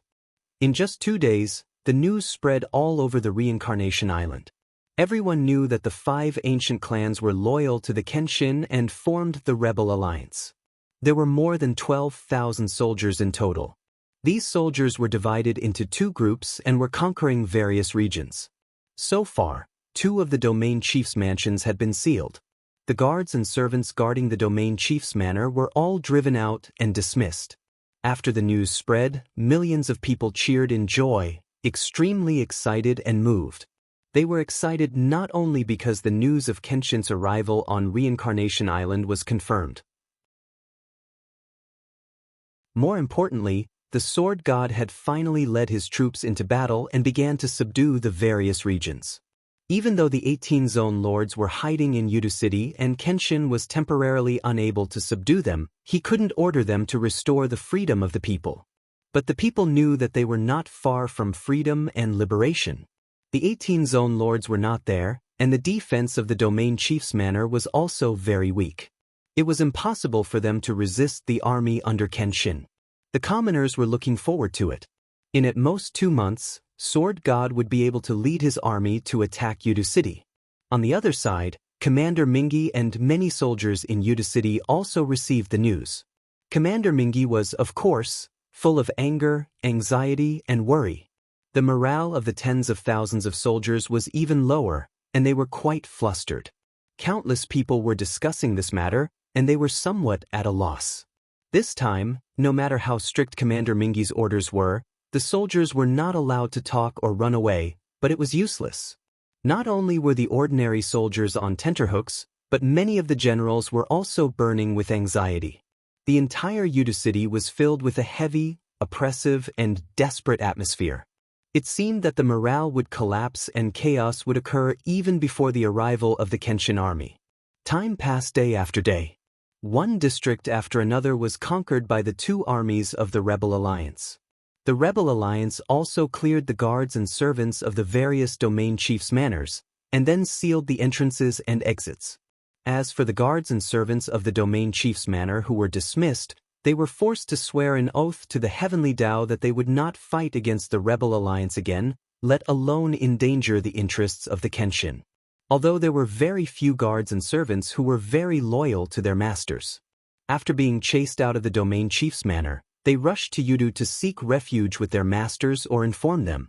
However, without exception, these people were all reduced to ashes by the divine lightning that descended from the sky. Not even dregs were left. More than 20 examples in a row repeatedly proved the existence of the oath to the heavenly Tao, and the results were very terrifying. As a result, those guards and servants who had been dismissed no longer dared to violate their oaths. Of course, many people discovered that they would not violate the heavenly punishment if they revealed the news of the domain chief's manor being attacked and sealed, and spread the name and power of the Kenshin among the people. Therefore, the news of the various domain chiefs' manors falling one after another continued to spread. The name of the Kenshin, its powerful strength, and methods were also spread more and more loudly. A month had passed. The army led by Ji Tianxing successively conquered 7 regions. Although the army led by him had been circling around Yudu, they had not encountered any powerful interceptions or ambushes. Commander Mingi and his tens of thousands of soldiers were determined to defend Yudu to the death and did not take the initiative to attack at all. The army led by Patriarch Song he successively conquered 6 regions. More than half of Reincarnation Island was controlled by the Rebel Alliance.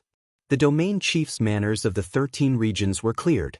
Many emperors of the empires were trembling in fear, afraid that they would be wiped out by the Rebel Alliance's army. Fortunately, the 2 armies of the Rebel Alliance only cleared and sealed the various domain chiefs' manors and did not harm the innocent. The emperors and people of the empires were only in awe of the Kenshin. They did not fear or hate them. They also had the mentality of a bystander, looking forward to what would happen next. 40 days later, the army led by Ji Tianxing conquered and sealed the domain chiefs' manors of 2 more regions, being the first to complete the mission. 50 days later, the army led by Patriarch Song he also completed the mission. So far, the 18 regions of Reincarnation Island had all been conquered by the Rebel Alliance. Everyone knew that the Rebel Alliance's army was about to encircle and attack Yudu City. The final battle was coming, and the outcome would soon be decided. Would Kenshin flatten Yudu and take control of the entire Reincarnation Island? Or would Mingi lead a desperate counterattack, turn defeat into victory, and regain the hegemony of the Reincarnation Island? Of course, countless people and forces did not know that the incarnation of the god of the underworld had long been destroyed by Ji Tianxing in the void. Many people were still worried about Kenshin, afraid that the incarnation of the god of the underworld would come back to support Commander Mingi. At that time, if Kenshin could not defeat the incarnation of the god of the underworld, all his efforts would be in vain. Bookhouse Reading Website.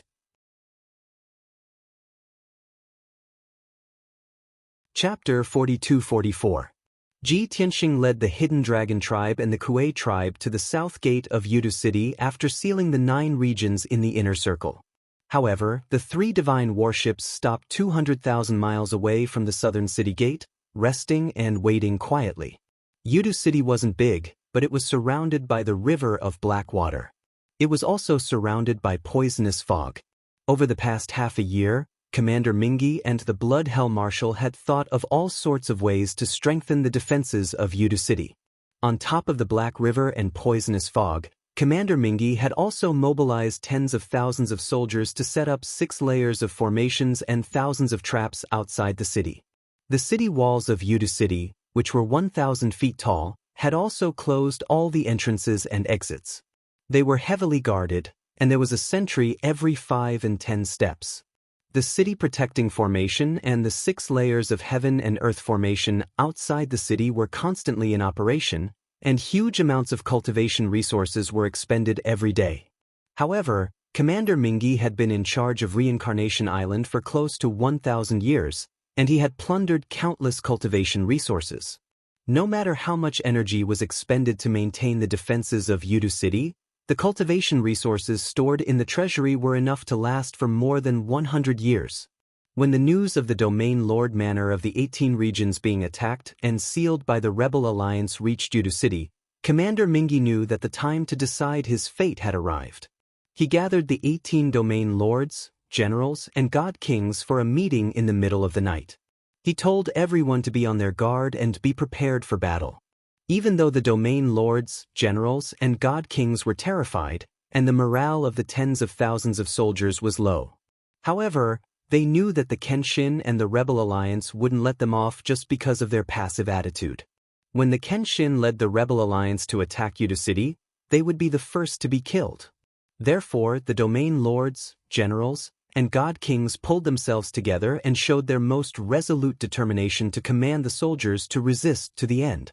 2 hours later, Commander Mingi's decree was passed to the army, and tens of thousands of soldiers knew about it. No matter how lazy and passive the 50,000 soldiers were, they had to pull themselves together and be on full alert in order to protect their lives. The tens of thousands of soldiers were tense, and they unleashed the defenses of Yudu City to the extreme. However, after waiting for 2 whole days, there was still no sign of the Kenshin and Rebel Alliance's army. They immediately felt a strong sense of defeat. For 2 consecutive days, their nerves were stretched taut and they were highly focused. This caused the soldiers to feel mentally exhausted. As for the Kenshin and the Rebel Alliance's army, there was still no news. They did not know how long they would have to wait. The soldiers could not hold on any longer and complained to their generals. The generals couldn't do anything about it. They couldn't make a decision on their own. They could only report to General Mingi. Actually, Commander Mingi was also very puzzled. He had clearly received reports from various scouts that confirmed that the Kenshin was leading the Rebel Alliance army toward Yudu City. According to the estimation of time and distance, the army under Kenshin should have long reached Yudu City. Why did Kenshin and his army not show up even after 2 whole days? Of course, Commander Mingi had thought about it before. The Kenshin only brought 5,000 soldiers, so they definitely didn't have the confidence to take down Yudu City. Therefore, the Kenshin was most likely waiting for the army led by Patriarch Song He. After the 2 armies converged, the Kenshin would then launch their attack. However, the problem was that the Kenshin and their 5,000 soldiers were just outside Yudu City. No one knew where they were hiding. As long as this problem was not solved, Commander Mingi would not be at ease. He even suspected that Sword God might have used some scheme to bring the army of 5,000 to infiltrate Yudu City. Furthermore, would the Kenshin sneak into the Netherworld God Palace and launch an attack at the crucial moment to assassinate him? The Blood Hell Marshal had already been killed, and he could not do anything alone. If the Kenshin assassinated him, Yudu City would be leaderless and would collapse immediately. When he thought of this problem, Commander Mingi felt a chill run down his spine. He was very worried and anxious. Now, the various generals came to report the situation again. They said that the soldiers were unable to maintain their vigilance for long periods of time. Helplessly, Commander Mingi could only comfort the generals and allow the 50,000 soldiers to temporarily relax their vigilance and return to their normal alert state. However, Commander Mingi emphasized again and again that the soldiers could not let down their guard and had to remain vigilant at all times. In addition, he ordered the generals to send out more scouts and spies to search for the whereabouts of the Kenshin and the Rebel Alliance army. No matter what, they had to confirm the Kenshin's whereabouts before they could deduce the Kenshin's attack route and plan. This battle was not only a battle of tens of thousands of soldiers, but it was also a battle of wits and courage between Commander Mingi and the Kenshin. In reality, Commander Mingi's guesses and suspicions were very reasonable. Ji Tianxing brought the 5,000 soldiers of the Hidden Dragon tribe and the Kuei tribe to hide in a mountain range 200,000 miles away from Yudu City. He was indeed waiting for the other army to converge. Of course, while he was waiting for Patriarch Song He's army, he could not reveal his tracks. Otherwise, if Commander Mingi knew of his tracks, he would definitely strengthen the defenses in certain areas. He was not afraid, but the soldiers under him would definitely be affected. In addition, Ji Tianxing's plan also included assassinating Commander Mingi. He had considered many times sneaking into Yudu City and trying to enter the Netherworld Divine Palace to kill Commander Mingi. Once Yudu City lost its leader, it would fall into chaos and their morale would collapse. At that time, he could cooperate with the army under him and easily take down Yudu City. This was also the most labor-saving method to reduce the number of casualties. Of course, he also guessed that Commander Mingi was very cautious and shrewd. He would definitely guard against this move of his. Therefore, he did not treat this assassination plan as his first choice. Time passed day after day. The people of Reincarnation Island and the various factions were all paying attention to Yudu City's movements. Countless people were looking forward to Kenshin leading the army to take down Yudu City as soon as possible. However, countless people and factions waited for a few days and did not hear any relevant news. Yudu City was still as calm as ever. Under the heavy and oppressive atmosphere, people maintained their vigilance. However, Kenshin and his army seemed to have evaporated into thin air. There was no more news. This made many factions and people start to discuss and speculate what was going on. Of course, no one felt that Kenshin was afraid of Commander Mingi and his army, so he did not dare to show himself. Everyone felt that Kenshin's sudden disappearance was definitely a conspiracy. It was estimated that there would be shocking news coming out soon. This speculation won the approval of countless people and also aroused everyone's expectations.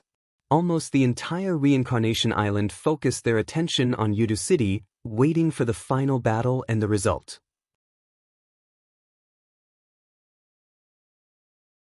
Chapter 42-45. The situation on Reincarnation Island was extremely tense, and Yudu City was the center of attention. Patriarch Song He, who had completed his mission, didn't have time to rest. He immediately led his army and rushed to Yudu City. He didn't care about the rumors in the outside world or the discussions of the people and factions. He only knew that Lord Kenshin had stopped outside Yudu City with his army to wait for him to meet up with them. If the army he led was a day late to Yudu City, it could affect Lord Kenshin's plan.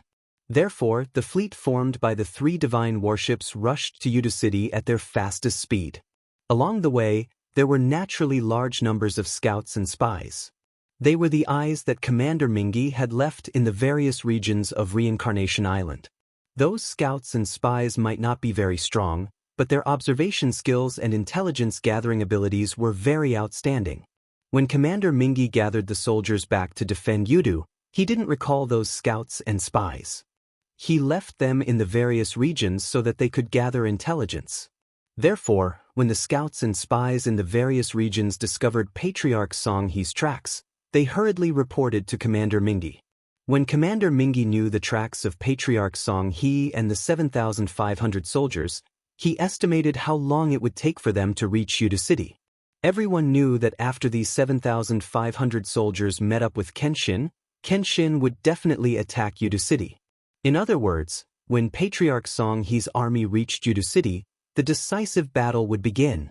5 days. At most, 5 days later, the 2 armies of the Rebel Alliance would meet up and attack Yudu City.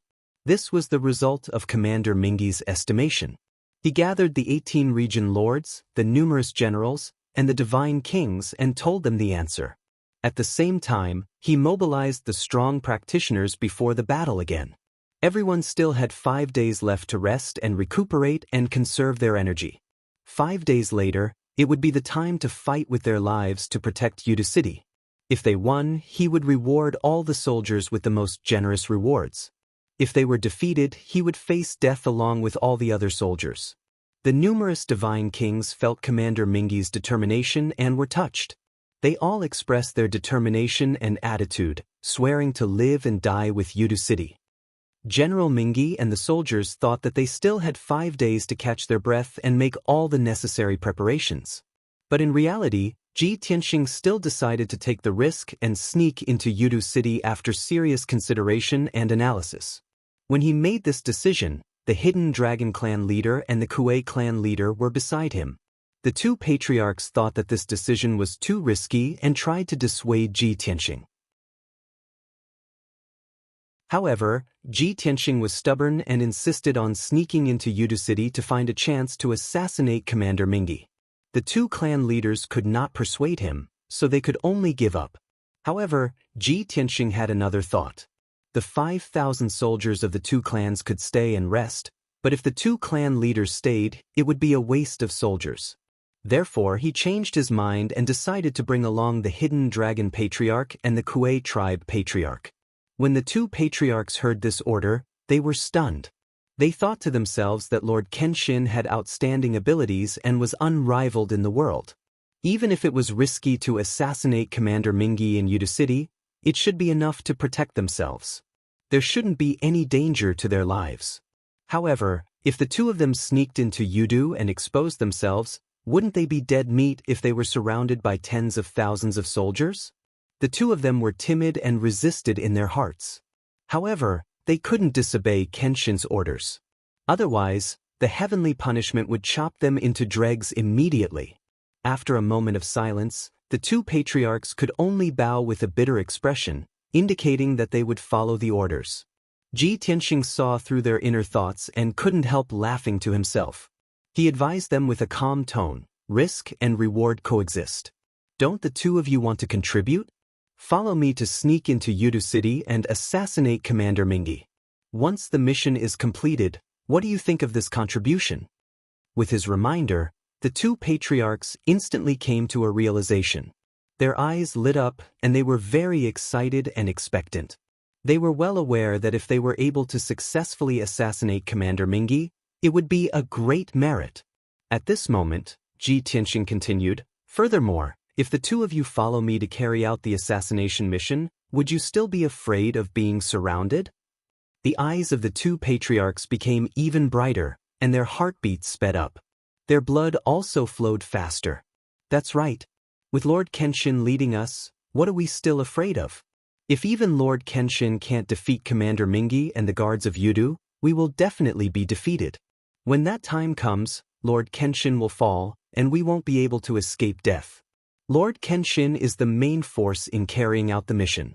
Even if Commander Mingi and the army surround us, they will mainly target Kenshin. These thoughts flashed through the minds of the two patriarchs at the same time, and they instantly made up their minds. Lord Kenshin, don't worry, subordinate is willing to follow you to carry out the mission. I will definitely risk my life to share your worries. I will follow Lord Kenshin's orders. Subordinate is willing to climb a mountain of swords and dive into a sea of fire. I will never back down. The two patriarchs bowed at the same time to express their determination to Ji Tianxing. Their tone was very impassioned. Ji Tianxing smiled and said, I will give you 15 minutes to prepare. After you are done, gather here again. Of course, this matter must be kept a secret, and no fourth person must know about it. The two patriarchs were stunned, and the hidden dragon chief subconsciously asked, Lord Kenshin, are we going to leave quietly without even informing the elders? In that case, if we leave for a few days, will there be any problems if they stay here?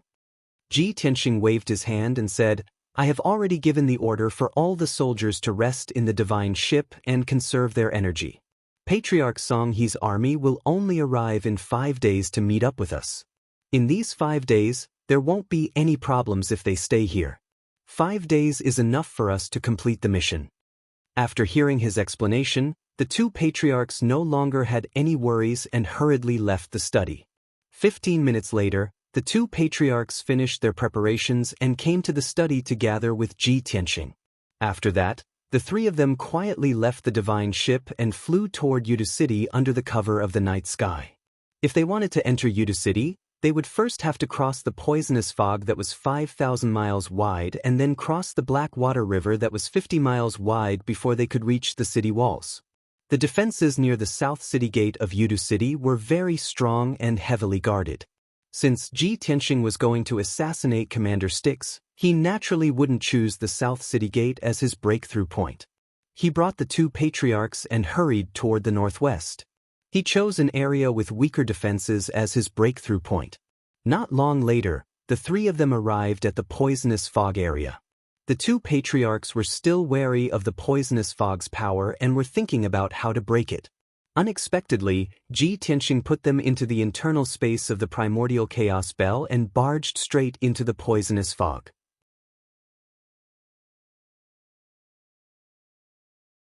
Chapter 42-46.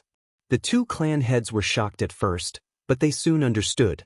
Although the toxic fog was very powerful and troublesome, Kenyan God King was already a God King. He must have cultivated an invincible divine body that was impervious to all poisons. Naturally, he wouldn't be afraid of the toxic fog's corrosion. Instead of bringing them along and wasting time trying to disperse the fog, he might as well put them into the divine artifact and let Kenshin pass through the fog. It was simpler and more direct. As expected, in order not to alarm the God King experts in Yudu City, Ji Tianxing didn't use his divine power when he passed through the toxic fog. But even so, the surging toxic mist didn't cause him any harm even though it was corroding his body. His current abilities were already dozens of times stronger than ordinary peak God Kings. Even if Commander Styx hit him with his full power, it wouldn't cause him any harm, let alone the toxic fog. The toxic fog that was 10,000 miles wide was originally very dangerous. Every step was filled with killing intent. However, Ji Tianxing passed through it as if he was walking on flat ground. Next, he arrived at the Blackwater River that was 100 miles wide and used a divine ability secret technique to conceal his figure and aura. The Blackwater River looked like a pitch-black river that was 100 miles wide. Endless black water flowed endlessly, creating countless splashes. However, in reality, the entire Blackwater River was like a three-dimensional barrier. It was like a wall of death. An extremely dense power of death enveloped a radius of 1,000 miles, protecting the entire Yudu City. The hazy black death aura covered the sky and covered the sun. The Black River water that flowed endlessly had a terrifying power that could devour souls and corrode bones. It could even poison a high-level God King to death. Even experts like the Hidden Dragon Clan head and the Kuei Clan head would have to spend a lot of effort to cross it safely. However, Ji Tianxing ignored the barrier formed by the Black Death aura. He took a step and crossed 100 miles. He passed through the Wall of Death and arrived at the other side of the Blackwater River. Just like that, the two layers of obstruction that Commander Styx had painstakingly set up were easily passed through by Ji Tianxing. He arrived at the bottom of the city wall and secretly released his divine senses to observe the situation in Yudu City. The city walls that were 1,000 feet tall formed a circle with a radius of a few hundred miles, protecting Yudu City. On the wide and majestic city wall, there were many soldiers densely arranged. All of them were wearing bright armors and carrying sabers and swords. They had a solemn and vigilant posture. In the sky above Yudu City, there were over 100 patrol teams that circled around continuously to monitor the movements outside the city. Of course, Ji Tianxing did not care about these things. Those soldiers were all at the Divine Lord realm. Only some captains and commanders were Divine King realm powerhouses. Over a month ago, he had entered Yudu and investigated the situation of the defenses. After he had killed Blood Hell Marshal and refined his memories, he had a clearer understanding of the defenses of Yudu City. At this moment, after some observation, he discovered the problem. As I expected, after Blood Hell Marshal was killed, Commander Mingi made a large-scale adjustment to the defenses of Yudu City. Originally, in his memory, this section of the city wall in front of him was the weakest point of the defense. However, after Commander Mingi adjusted the defenses, this place was no longer weak. Even so, Ji Tianxing did not plan on changing locations. He began to observe the Great City Barrier Formation. After using an hour to clearly see the structure of the formation, he pondered for another hour to deduce a way to crack it. Next, it was time to test his attainments in the formation path and his abilities. Not only did he have to cast spells to crack the Great City Barrier Formation, but he also had to silently chisel out a gap without alerting the guards on the city wall. It was not difficult to crack the formation, but to use god power and divine arts to crack the formation without alerting the guards nearby was harder than ascending to the heavens. In the eyes of the Hidden Dragon Clan and the Kuei Clan, this was almost an impossible task. Not to mention the Divine Lord guards on the city wall. With Kenshin's abilities and methods, he should be able to hide it. However, no matter how useless the Divine King powerhouses in the guards were, it was impossible for them not to sense the god power fluctuations of someone casting spells. However, when Ji Tianxing began to cast spells to crack the Great City Barrier Formation, the two clan leaders who were observing the battle in the world inside the bell were dumbfounded. This was because Ji Tianxing was able to multitask. He could cast spells to crack the Great City Barrier Formation while also casting spells to conceal the god power's aura. Moreover, his control over his god power was extremely precise and could be said to be extremely ingenious. Strands of god power were continuously injected into the Great City Barrier Formation, silently changing the structure of the formation and breaking down the structure of the formation. However, not a single strand of extra power leaked out. As for the extremely weak and undetectable god power fluctuations, they were completely concealed by his divine arts and secret techniques. Not only did the guards on the city wall not notice anything unusual, even the two clan leaders could not sense the god power fluctuations. At this moment, the two clan leaders had a further understanding of Kenshin's abilities and methods. They were even more shocked and impressed. Unknowingly, 12 hours had passed. Under normal circumstances, Ji Tianxing would only need 4 hours to crack the Great City Barrier Formation, but he had finally opened a gap. The key was that the Great City Barrier Formation had a fist-sized gap, but there was nothing unusual about the formation. It was still operating quietly and steadily. The guards on the city wall naturally did not notice anything unusual. Swish! Ji Tianxing shrunk his body and quickly passed through the gap like a speck of dust. He entered the Great City Barrier Formation. Then, this speck of dust silently flew over the city wall and into the city. During the entire process, the guards on the city wall were like stone statues. They did not react at all. The two clan leaders in the world inside the bell witnessed the entire process clearly. Other than shock, there was only reverence in their hearts. Ji Tianxing had long been familiar with the topography and structure of Yudu City. He returned to his normal form and remained invisible. He silently flew over half of the city and arrived outside the Netherworld Divine Palace. Yudu City had a radius of a few hundred miles, and the Netherworld Divine Palace was a majestic group of palaces that occupied a radius of a few dozen miles. It was almost a city within a city. The defenses of this inner city were even tighter, and the number of guards had also doubled. The most troublesome thing was that this inner city also had a Great City Barrier Formation. Moreover, this Great City Barrier Formation was personally set up by the god of the underworld 1,000 years ago. It was a genuine supreme-grade king barrier formation. Ji Tianxing had no choice but to find a secluded place where the guards were relatively weak and repeat his previous actions. He observed the Great City Barrier Formation and looked for a way to crack it. Then he multitasked again. As he tried to crack the Great City Barrier Formation, he used a secret technique to conceal his divine power fluctuations. This time, the difficulty of cracking the Great City Barrier Formation was even higher. Ji Tianxing's mental energy was also more exhausted.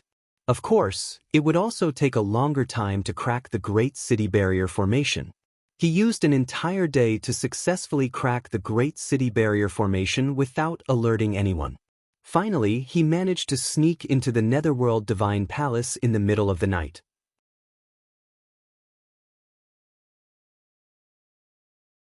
Chapter 42-47. Even though it was late at night, the hundreds of palaces in the Netherworld Divine Palace were still brightly lit and filled with people. There were large groups of guards guarding the main roads and gates. In the sky, in the depths of the earth, and in many buildings, there were many hidden sentries and divine king experts. This was the core of Reincarnation Island's power and Commander Mingi's lair. Of course, it was the most heavily guarded place. Even with Ji Tianxing's strength, he had to be careful if he didn't want to alert the guards and divine king experts here.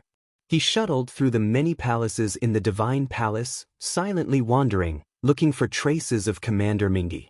At the same time, he quietly released a wisp of divine consciousness to carefully investigate the situation around him.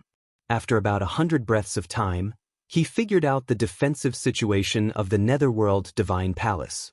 There were 50,000 soldiers under Commander Mingi's command stationed in Yudu.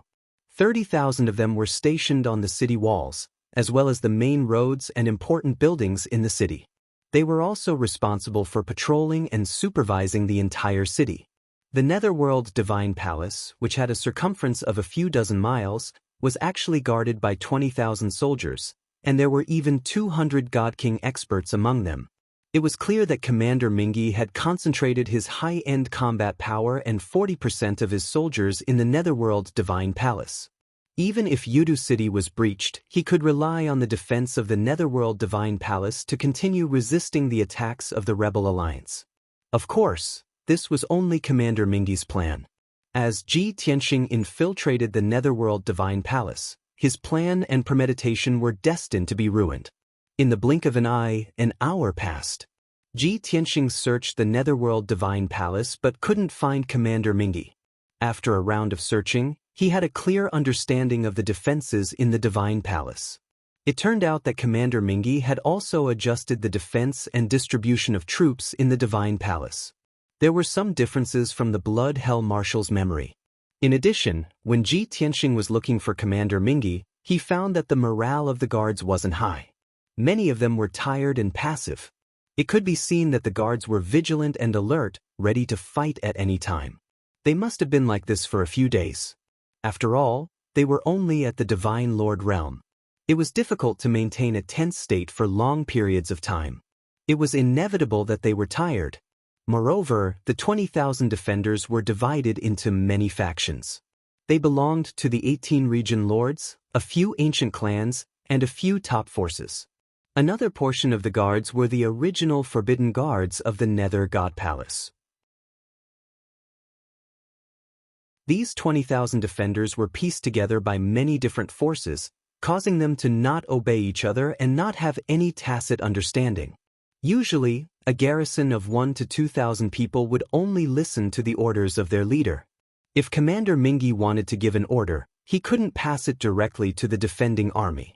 He had to pass it on through the many domain lords, generals, and god kings. This undoubtedly showed that it was very difficult for the defending army to display their full combat strength. In the future, if the Rebel Alliance were to attack Yudu City, this would be one of the advantageous conditions.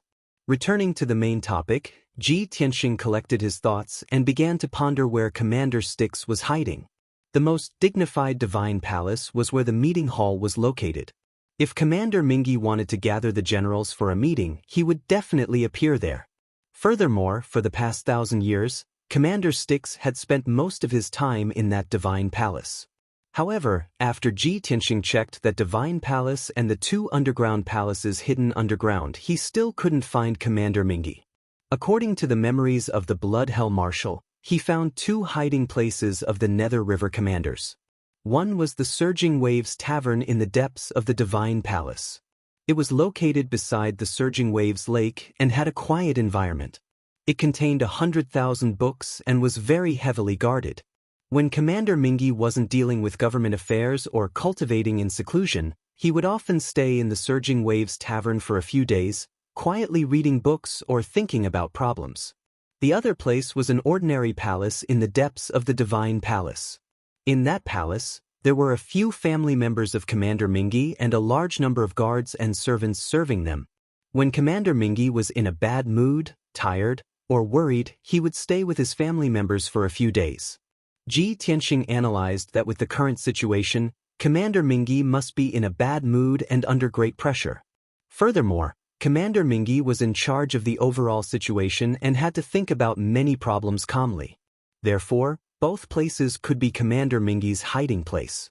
Ji Tianxing secretly rushed to the Surging Waves Tavern and used a small trick to deceive the guards and sneak into the Surging Waves Tavern. However, he released his consciousness and executed divine arts and secret techniques to search the Surging Waves Tavern carefully, but he still couldn't find Commander Mingi. He could only leave the Surging Waves Tavern and head to the second hiding place. That inconspicuous palace looked very ordinary on the surface, but its defenses were even tighter than the other palaces. However, this wasn't a problem for Ji Tianxing at all.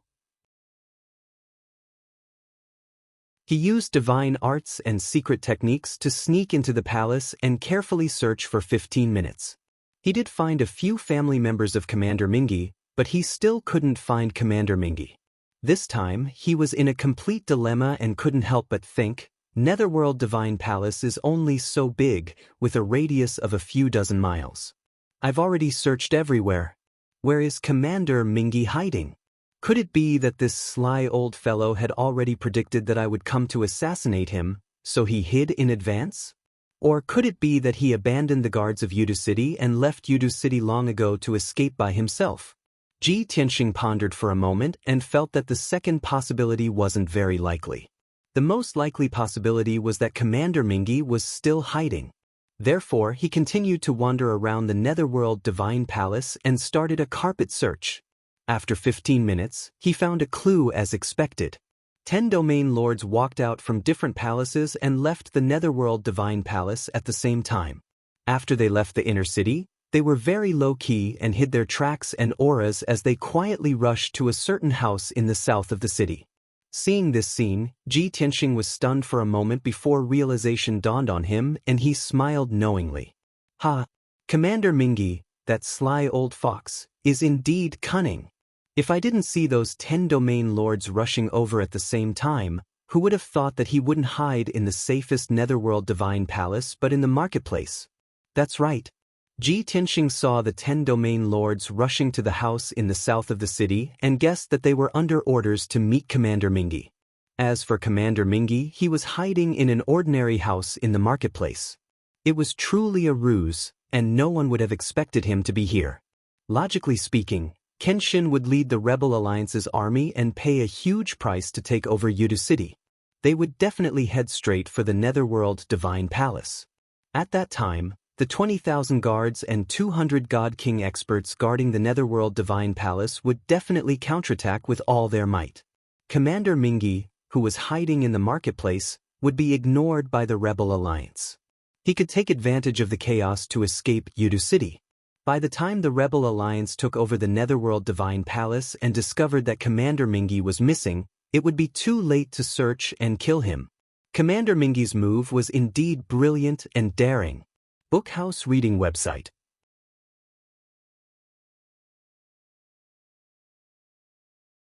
Chapter 42-48.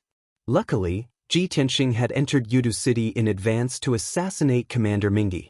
If he had attacked Yudu City step by step, occupied Netherworld Divine Palace, and then killed Commander Mingi, he would have fallen for the trap.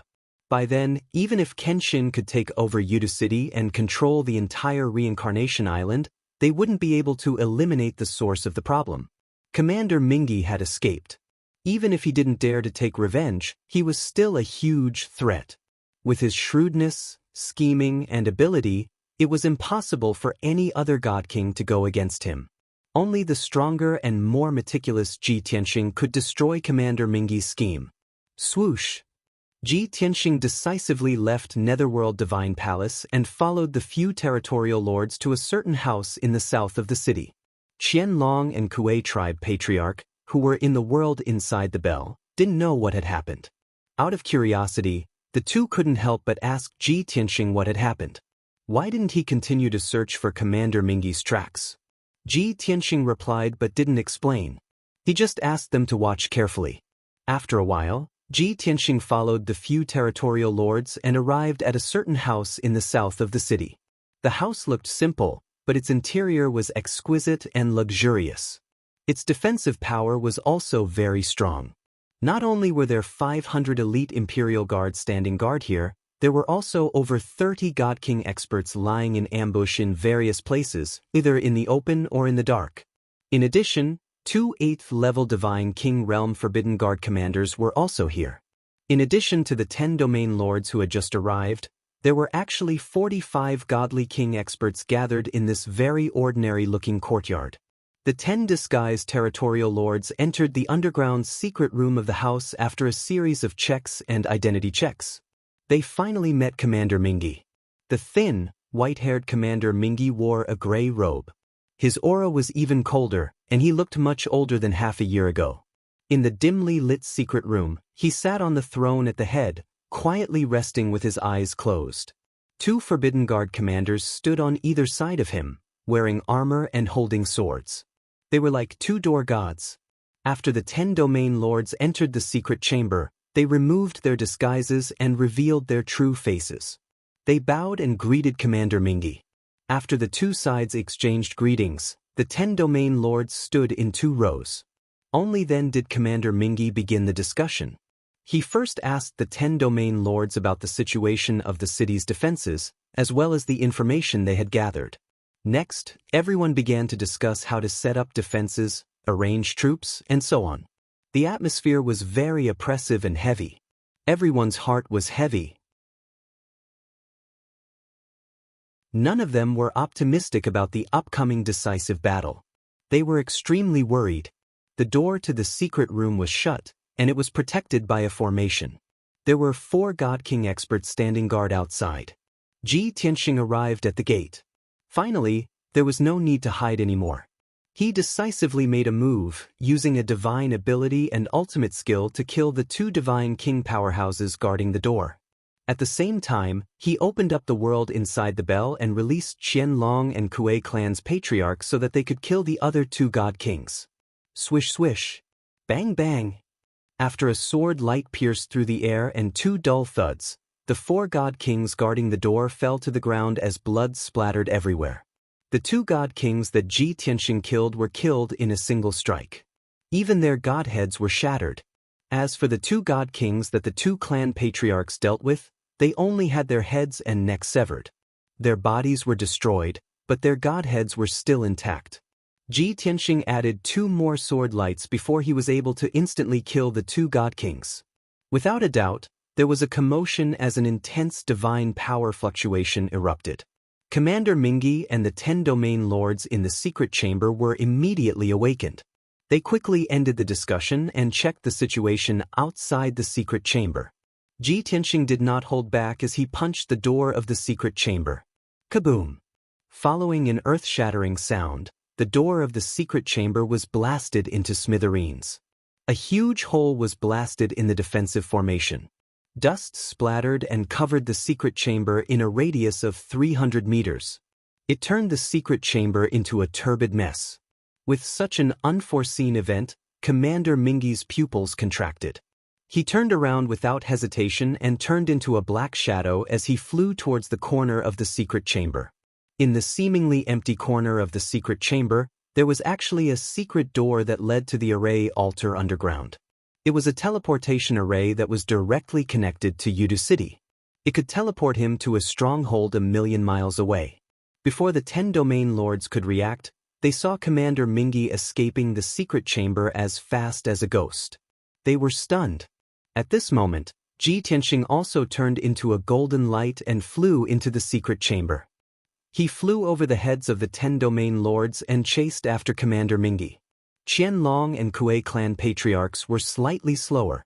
After they followed Ji Tianxing into the secret chamber, they were also stunned. Swish! Ji Tianxing had already gone through the secret passage at the corner of the secret chamber to chase after Commander Mingi. The 2 clan patriarchs were stunned in the middle of the secret chamber as they were stared at by the 10 domain lords. Their bodies instantly stiffened, and their expressions were especially awkward. It's over. This thought flashed across the minds of the 2 clan patriarchs at the same time. After a breath of time, the 10 domain lords finally recovered from their astonishment. Their gazes gathered on the 2 clan patriarchs. After recognizing their identities, their gazes and expressions became strange and complicated. A few of the domain lords revealed killing intent on their faces or revealed sinister sneers. They couldn't afford to offend Kenshin, but could it be that they couldn't afford to offend the 2 clan patriarchs of the ancient clans? Seeing that the 10 domain lords revealed their killing intent and were about to attack, the 2 clan patriarchs were quick-witted and hurriedly spoke to save themselves. Haha. Qianlong's clan patriarch was complaining incessantly in his heart, but he didn't show any fear on his face. He even laughed loudly with an imposing manner. Lord Kenshin is indeed wise. He guessed that you fellows would come here in the middle of the night to meet Commander Mingi. I didn't expect it to be so. Surrender yourselves. I will plead with Lord Kenshin to spare your lives. The Kuei clan patriarch also reacted and hurriedly put on an arrogant and proud attitude. He sneered at the 10 domain lords and said, "Everyone, you didn't expect this, did you? Waiting for Lord Kenshin to lead an army to attack Yudu City? Then the 2 armies will fight head-on? You are too naive. All of Commander Mingi's schemes and plans are under the control of Lord Kenshin. Lord Kenshin has already chased after him, and Commander Mingi is about to lose his life. If you don't want to die, then stay here obediently. When Lord Kenshin returns, immediately admit defeat and surrender. It was clearly the two clan patriarchs who were surrounded by 10 domain lords and were in imminent danger. However, the two of them were arrogant. Their words and attitudes made it seem as if they had surrounded the 10 domain lords. The 10 domain lords originally wanted to attack, but when they saw the reaction of the two clan patriarchs, they instantly hesitated. Kenshin really came? Heavens! Previously, the Grand Commander was worried that Kenshin would sneak into Yudu City and carry out the assassination in advance. I didn't expect that he guessed correctly. That golden light that passed by just now was Kenshin? It passed by right in front of my eyes, but I didn't see it clearly at all. It's over. Kenshin is here. We are all going to die. The 10 domain lords looked at each other and were somewhat flustered as they discussed in a daze.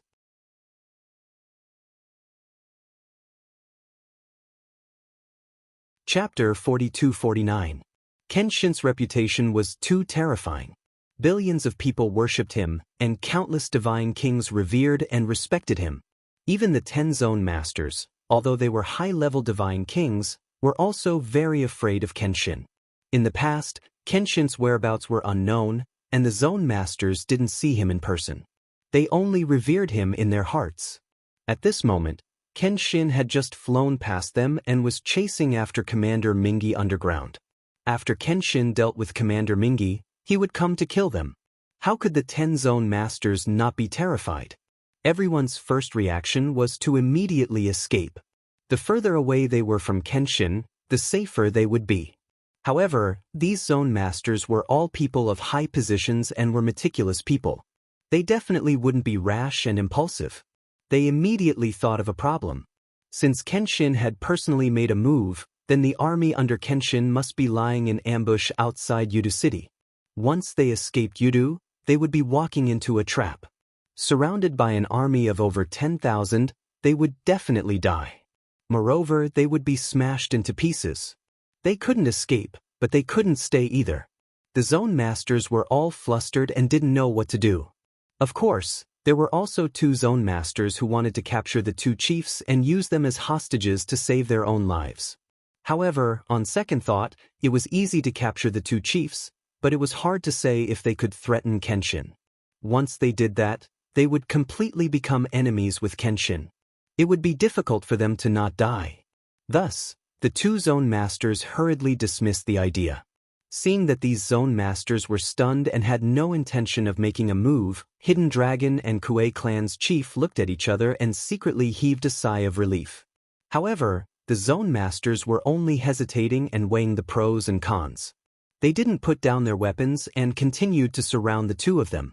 Their nerves were tense. The 2 chiefs could only continue to persuade and threaten them, hoping that they would dispel the idea of taking the risk. If they could persuade the 10 zone masters to surrender without making a move, it would be a great merit. Thus, the Kuei clan's chief used his glib tongue and started to attack the 10 zone masters. Domain lords, I'm sure you already know that Commander Styx is definitely not a match for Kenshin. Yudu City was destined to fall, and Reincarnation Island was destined to be controlled by Lord Kenshin. Even if you risk your lives, you won't be able to change this result. Even if you kill me and the Hidden Dragon Patriarch now, it won't affect the overall situation at all. Lord Kenshin will soon kill Commander Styx, and the army of our Rebel Alliance will also launch an attack into Yudu City. Once you take action, you will be listed as enemies by the Rebel Alliance. You are destined to die under the Kenshin sword. If you surrender now, you can still keep your lives. At this moment, the 10 domain lords had already calmed down. Hearing the Kuei clan's patriarch's words, the other domain lords frowned and revealed doubtful expressions. What did you say? Will the Kenshin let us go? We are the subjects of the god of the underworld. If the Kenshin wants to rule the Reincarnation Island, how could they spare us? Don't speak carelessly. You are just stalling for time. Cut the crap. Since we are going to die either way, we might as well kill you and drag the two of you down with us." As they spoke, the domain lords clenched their swords and sabers, and blazing killing intent burst forth from their bodies. The two patriarchs were rather nervous, but their expressions were very calm as they continued to persuade the other party. "Everything I said is the truth. Why don't you believe me?" Lord Kenshin said before that domain lords like you have different statuses. As long as you surrender, you will be spared from death and will be given a lighter punishment. Those who perform well can even be exempted from punishment and continue to be the domain lord. In his anxiety, the hidden dragon patriarch spoke the truth, without thinking. However, just as he reached the crucial part, he was stopped by the Kuei clan's patriarch. The Kuei clan's patriarch hurriedly gave him a look that said, "Why are you so reckless? How can you reveal the details?" Only then did the hidden dragon patriarch react. He immediately stopped talking, and his face was full of annoyance. It seemed that he was also very depressed and regretful that he could not keep the secret. However, the 10 domain lords heard it clearly. Instantly, their eyes lit up, and they became spirited. "What did you say just now? As long as we surrender, we can be spared from death? Those who perform well can be exempted from punishment and can even continue to be the domain lord." Hidden Dragon Qua, are you serious about this? Hidden Dragon Qua, you should know very well that this concerns everyone's life and death. You must tell us the truth. Otherwise, we would rather fight to the death and kill the two of you first. If you don't want to tell us, then we will ask Kenshin and confront him face to face. It was very obvious that in the hearts of the 10 domain lords, loyalty to the god of the underworld and Commander Styx was definitely not the most important thing. Their lives and whether they could keep their positions as domain lords were the most important. If they wanted to surrender to Kenshin, they first had to keep their lives. If they could be exempted from punishment and not have to pay any price, that would be the best. If Kenshin was magnanimous and could keep their positions as domain lords, that would be an unexpected surprise. Therefore, they were very eager to know whether the hidden dragon patriarch was telling the truth or not. If what the hidden dragon patriarch said was true, then they would have no more worries and could immediately surrender when they saw Kenshin. If the hidden dragon patriarch was lying to deceive them, then it would be too late to kill the hidden dragon patriarch and the Kuei tribe patriarch now and escape. Faced with 10 pairs of burning, sharp and majestic gazes, the hidden dragon patriarch revealed a helpless and bitter smile. He scratched his head and muttered, "It's all my fault for speaking without thinking. Now, Lord Kenshin will definitely punish me." The Kuei tribe patriarch also sighed and patted his shoulder, comforting him. "Hidden dragon patriarch, you're just too straightforward and can't hide things in your heart. It's because Lord Kenshin understands your nature that he asked me to accompany you. Back then, Kenshin told us to keep this a secret, but you sighed. Forget it. When Lord Kenshin pursues the matter, I will plead for mercy for you." After hearing the Kuei tribe patriarch's comforting words, the hidden dragon patriarch's mood improved a lot. As for the 10 domain lords, when they heard their conversation and saw their expressions and reactions, they all understood the reason and process. It turned out that those words were indeed said by Kenshin. Kenshin told his thoughts to the few ancient clans' patriarchs, but ordered them to keep it a secret and not to casually leak it out. Just now, the hidden dragon patriarch was in a dangerous situation, and in a moment of desperation, he couldn't hold back and revealed the truth. Seeing that the hidden dragon patriarch and the Kuei tribe patriarch's reactions didn't seem to be fake, the 10 domain lords were relieved. They looked at each other and hurriedly discussed with each other through telepathy whether they should admit defeat and surrender. At this moment, a loud rumbling sound suddenly came from deep underground. The ground under everyone's feet trembled violently, and a few wide cracks appeared. Obviously, it was caused by the battle between Kenshin and Commander Styx.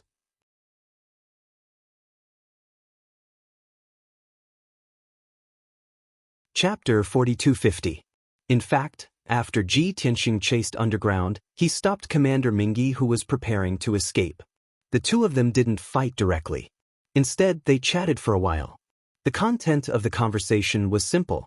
It was nothing more than Commander Mingi being shocked, angry, and somewhat indignant. He had clearly guessed that Kenshin would sneak into Yudu City and take the risk to assassinate him alone. Moreover, he had also made preparations to hide in this inconspicuous house. Under normal circumstances, even if Kenshin sneaked into Yudu and killed his way into Netherworld Divine Palace, he wouldn't be able to find him. And after he received the news, he could quietly escape Yudu and fly far away. But man proposes, God disposes. Kenshin had to sneak into Yudu City tonight, and he happened to gather the 10 domain lords for a meeting. Even though he was very careful and made the 10 domain lords disguise themselves and hide their appearances and auras, they were still targeted by Kenshin. All of this was because Kenshin was strong enough. But Commander Mingi felt that it was more luck. Kenshin's luck was simply too good. He was completely blessed by the heavens. Ji Tianxing didn't deny this point. He smiled and said, "Haven't you heard the rumors of the boundless heaven continent? I am the embodiment of justice, the spokesperson of the heavenly Tao. Even the power of the heavenly Tao is helping me.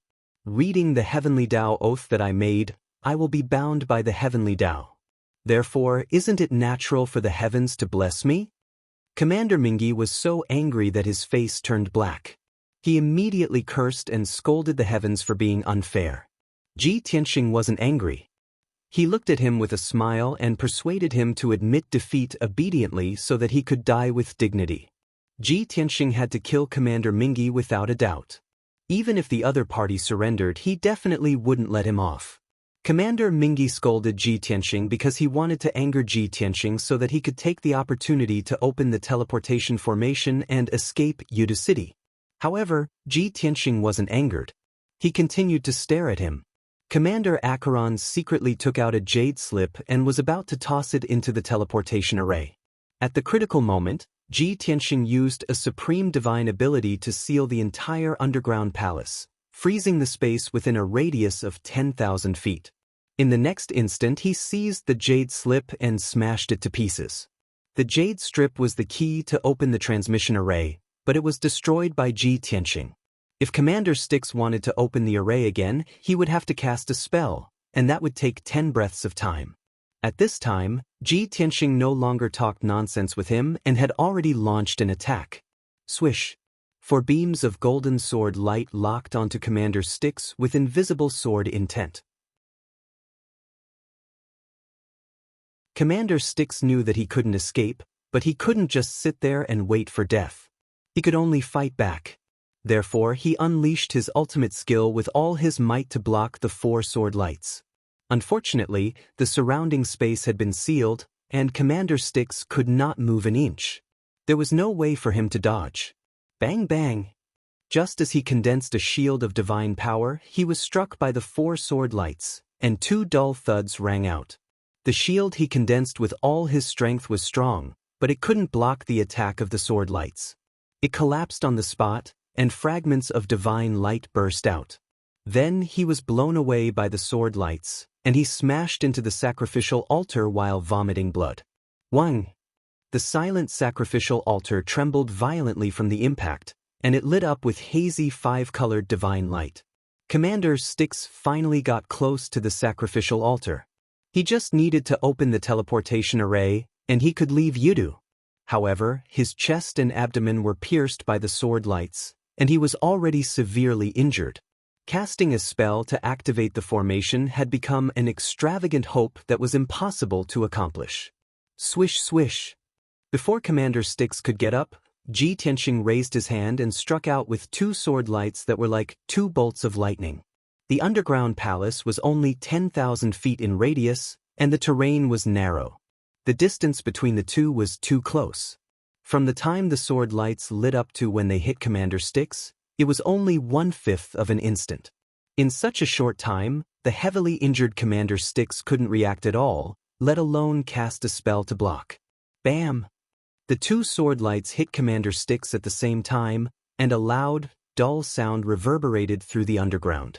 The power of these 2 swords was too great. Not only did they kill Commander Styx on the spot, but they also smashed him into pieces. After destroying Commander Styx's body, the 2 sword lights also hit the sacrificial altar. The sacrificial altar, which was 60 feet tall, was smashed into pieces on the spot. Countless rocks and metals splattered out, flashing with divine light. The terrifying force carried countless fragments and formed a shockingly powerful air wave that blasted out in all directions. Instantly, the entire Yudu city started to tremble violently. The courtyard above Ji Tianxing's head was shaken until the sky collapsed and the earth caved in. Dust flew up everywhere. The simple and elegant courtyard collapsed, and a few wide cracks appeared on the ground. The Divine King's strong practitioners who were lying in ambush were also alarmed. In an instant, the entire Yudu city fell into panic. With the courtyard as the center, the surrounding dozens of miles fell into chaos. Commander Styx's body was destroyed, but his godhead was luckily preserved. Swish! The walnut-sized five-colored crystal core burst out with lightning speed and instantly passed through the turbid air wave, trying to escape underground. However, Ji Tianxing waved his hand and struck out with a golden dragon claw, accurately grabbing onto Commander Styx's godhead. There was no superfluous words, and there was no way he would show mercy. No matter how furiously Commander Styx cursed or how helplessly he begged for mercy, it was useless. With a crisp cracking sound, Commander Styx's godhead was crushed by Ji Tianxing, turning into more than a dozen fragments. An overlord of a generation had fallen just like that. Ji Tianxing kept Commander Styx's godhead fragments and passed through the billowing smoke and dust. He ignored the collapsing soil and bricks and left the underground palace. Swish! The next moment, he returned to the surface and appeared in the study that was full of cracks. What was surprising was that the entire courtyard was in a mess. Many guards and Divine King experts were trying to find out what had happened. Meanwhile, the 10 domain lords and the patriarchs of the Hidden Dragon clan and the Kuei clan were still in a deadlock in the study. At this point, the 10 domain lords still hadn't left or escaped. It was enough to prove that they had already discussed and reached a consensus. Even though they were still holding onto their divine weapons and surrounded the patriarchs of the Hidden Dragon clan and the Kuei clan, they didn't have much hostility or killing intent. As for the patriarchs of the Hidden Dragon clan and the Kuei clan, not only were they not worried or apprehensive, but they were also secretly laughing. It was because the conversation between the two was deliberately put on a show to make the 10 domain lords believe them. The facts proved that the 10 domain lords did indeed believe them without any doubts. Your subordinate pays his respects to Lord Kenshin. Everyone in the study was silent. When the two patriarchs suddenly saw Ji Tianxing appear, they quickly bowed and greeted him. The 10 domain lords were also startled. Seeing Kenshin appear, everyone was shocked and instinctively retreated. However, everyone soon reacted and quickly put away their divine weapons and bowed to Ji Tianxing. Greetings to Lord Kenshin.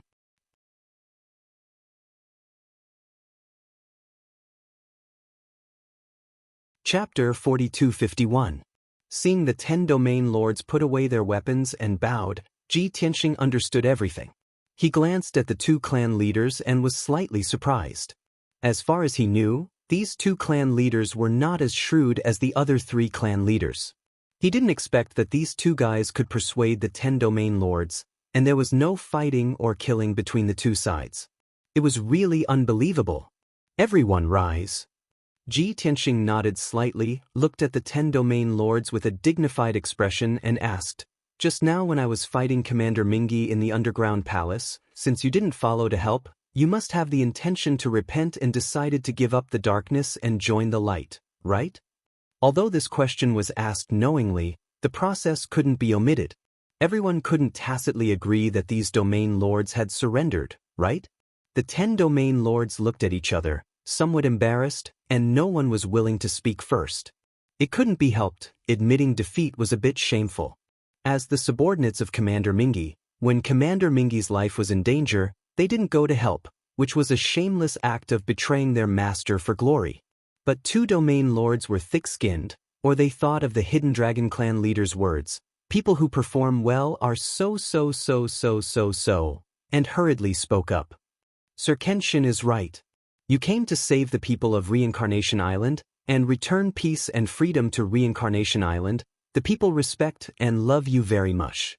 And any country or continent should have the people as the foundation. Therefore, you are the embodiment of justice, and you can also represent the heavenly Tao and receive the heavenly Tao's favor and help. Although we are lowly people and don't dare to be mentioned in the same breath as Sir Kenshin. But when we were in charge of each domain, we also cared about the people and loved them as our own children. We also admire and worship you from the bottom of our hearts, Sir Kenshin.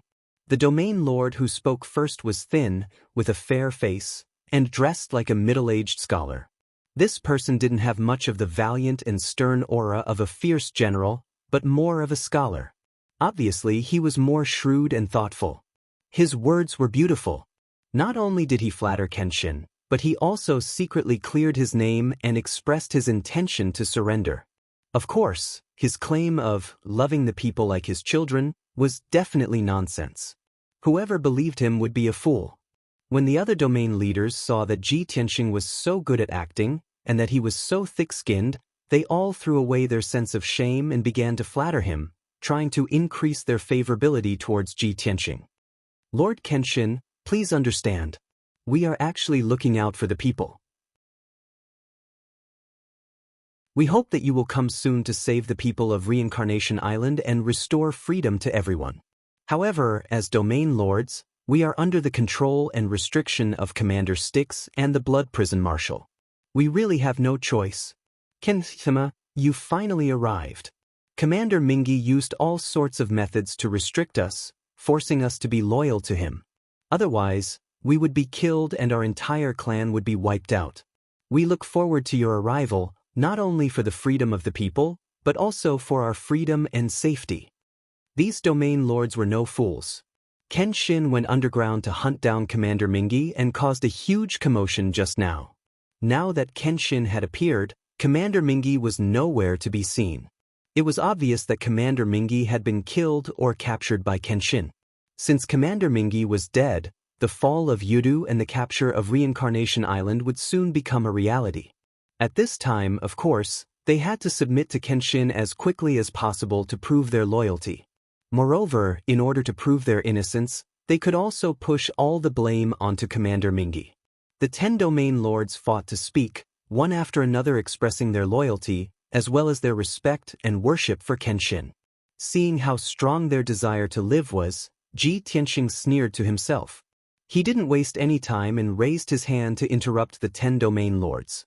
He took out a jade scroll and threw it in front of everyone. You should know my rules. Those who are sincere in surrendering, recite this oath of surrender. The jade scroll floated in midair, shining with a brilliant golden light, looking very sacred and dignified. However, the 10 domain lords stared at the jade scroll with troubled expressions, silently weighing the pros and cons. No matter how nice their words were, when it came to reciting the oath of surrender, they had to seriously consider it and weigh the pros and cons. After all, they had long heard of the horror of the oath of surrender. The domain lord, who looked like a middle-aged scholar, thought for a moment and took the lead to walk out of the crowd, picking up the jade scroll. He had long since understood the logic behind it. Since he had decided to surrender to Kenshin, he had to be decisive and not drag it out. If he acted more sincerely and positively, he could leave a good impression on Kenshin, and he might even be able to keep his position as domain lord. Lord Kenshin, I am the domain lord of Yuan. I know my wrongs and want to change, sincerely repent, so I've turned over a new leaf. I hope to serve under Lord Kenshin and make up for my past mistakes. After saying this, he used his consciousness to read the contents of the jade scroll and began to recite the oath of surrender. When he recited the first part of the oath of surrender, his expression became serious, and a hint of fear appeared in his eyes. However, with everyone staring at him, he could not stop, nor did he dare to go back on his words. Thus, he continued to recite. As he recited one oath after another, his face became paler, and cold sweat appeared on his forehead. When the domain lords heard the contents of the oath, their expressions became a little ugly, and their eyes were filled with fear and worry. In the past, they had only heard of how harsh and terrifying the oaths made by Kenshin were. Now that they heard the contents of the oath with their own ears, they knew that the rumors were true. Once they recited the oath of surrender, they would become Kenshin's most loyal lackeys and hounds, and could not have the slightest bit of disloyalty. If they had any thoughts of endangering Kenshin's safety and interests or disrespecting Kenshin, they would be judged by the heavenly axiom as a violation of the oath, and would be punished by the heavenly axiom, leading to death. This was Kenshin's way of doing things. It was violent and domineering, but it was the most effective. Furthermore, Kenshin did not even need to keep an eye on the person who made the oath, as the heavenly axiom would help to supervise. In comparison, Commander Styx and the Blood Hell Marshal's methods of coercing and forcing them to remain loyal were simply too weak. After a moment, the Yuan and Region Lord finished reciting the oath of the heavenly axiom. His entire body lit up with divine light, and a wisp of Dao runes appeared above his head. Muffled sounds of thunder could be heard in the sky above Yudu City. Such a phenomenon proved that the oath of the heavenly axiom had been established, and he was bound by the heavens. The Yuan Region Lord felt the vast might of the heavens, and his heart was filled with fear. However, he appeared to be relatively calm, and after bowing respectfully to Ji Tianxing, he put the jade scroll back to its original place. Just as he returned to the crowd, another Region Lord took the initiative to step forward and take the jade scroll to recite the oath. This was also a Region Lord who was determined and wanted to do his best to perform. However, at this moment, the door of the study was blasted open, and the cracked wall on the side was also blasted apart. More than 10 Divine King experts roared as they charged into the messy study. Book Guest Residence Reading Website.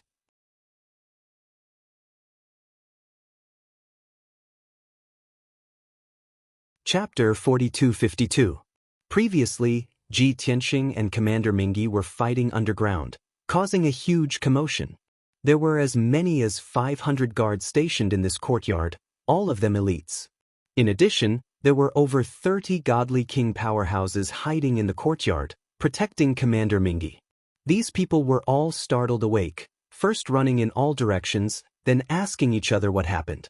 Guessing that there was an attack, many godly kings and guards searched everywhere for traces of the assassin. But they searched the entire courtyard as well as the surrounding 20 miles, but did not find anything out of the ordinary.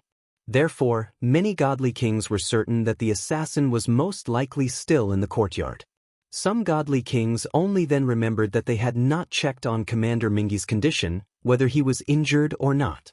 But when the dozen godly kings arrived outside the study, they discovered that the defensive array had been activated, isolating the situation in the study, preventing people from probing. Therefore, in their anxiety, the godly kings joined forces to attack the defensive array of the study. Fortunately, that array's defense was not very strong, more to conceal aura, blocking divine senses from probing. After the dozen godly kings joined forces to attack a few times, they actually broke a hole in the array, even collapsing 2 walls. But when they rushed into the study and saw the situation inside clearly, they were dumbfounded on the spot. In the messy study, the 10 domain lords were present, but Commander Mingi was nowhere to be found. The 10 domain lords' expressions and postures were very strange. There was also a Dragon Clan youth in white robes in the study, looking very mysterious and dignified. Beside that white-robed youth stood 2 unfamiliar godly king powerhouses. And those 10 domain lords' postures seemed to be very respectful to the white-robed youth. What was going on? Who was that white-robed youth? There was silence in the study, everyone looked at each other, but no one spoke. Suddenly, a middle-aged godly king saw the white-robed youth's face clearly, and his expression changed drastically, subconsciously crying out in surprise. Kenshin! He's Kenshin! The sudden cry of surprise was filled with deep shock and fear. The other dozen godly kings were stunned, staring at the white-robed youth in disbelief, carefully observing and sizing him up. When the face of the white-robed young man in front of them overlapped with the face of Kenshin in their memories, everyone was horrified. That's right, he was the famous Kenshin. No one dared to believe that Kenshin would actually sneak into Yudu City alone to assassinate Commander Styx. Most importantly, Kenshin seemed to have succeeded. If Commander Styx was still alive, he would definitely show himself and fight the Kenshin or order his guards to assist him.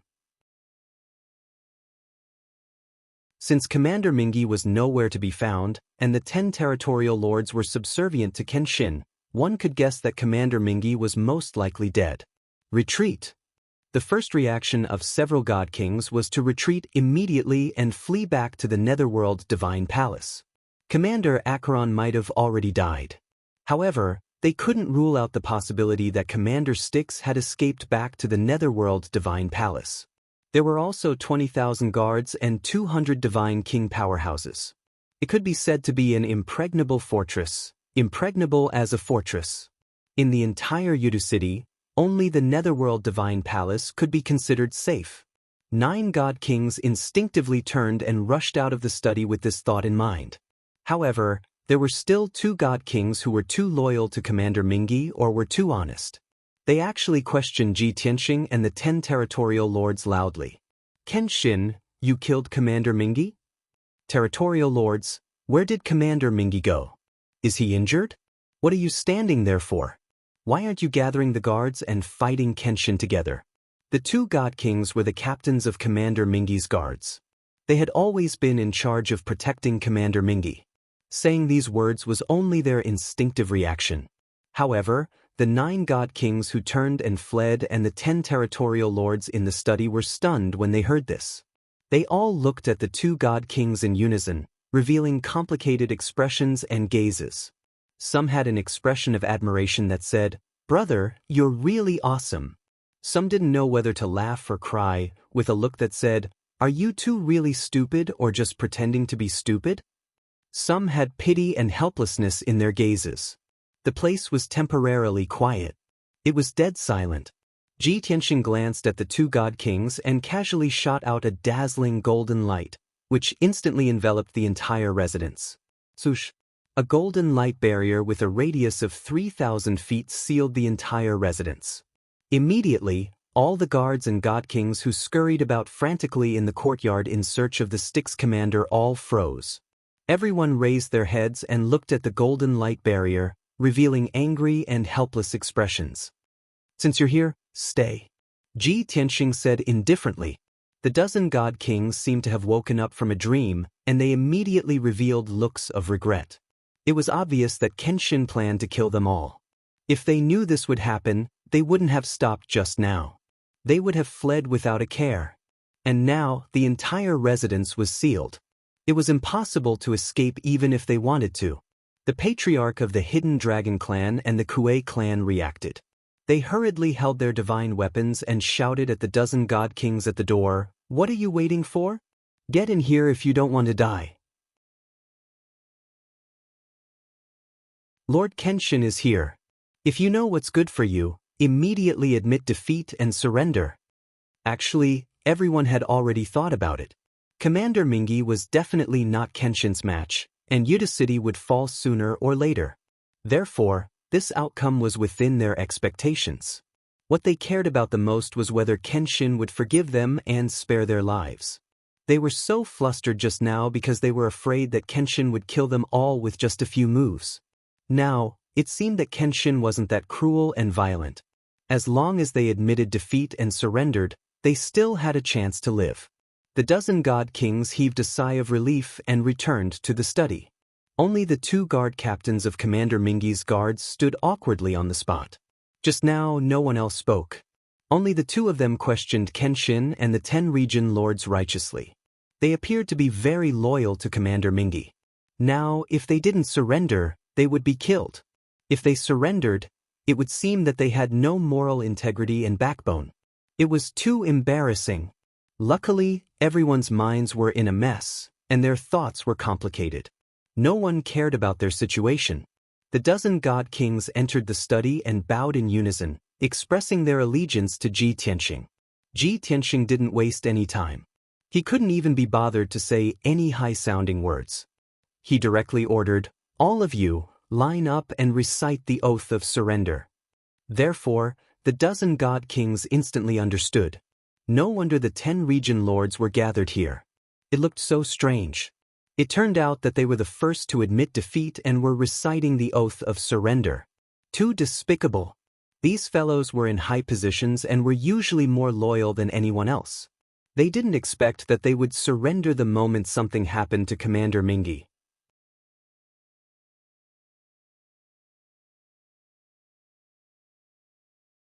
Chapter 4253. The dozen or so god kings and domain lords in the study came from different factions and were not harmonious with each other. In the past, everyone would fight to be the first to show their loyalty to Commander Styx and the Netherworld Divine Emperor. Because of this, there was no lack of scheming among them. Now that something had happened to Commander Styx, they had no choice but to surrender to Kenshin. Seeing the 10 domain lords surrender first and being very respectful in front of Kenshin, the dozen or so god kings were jealous and angry.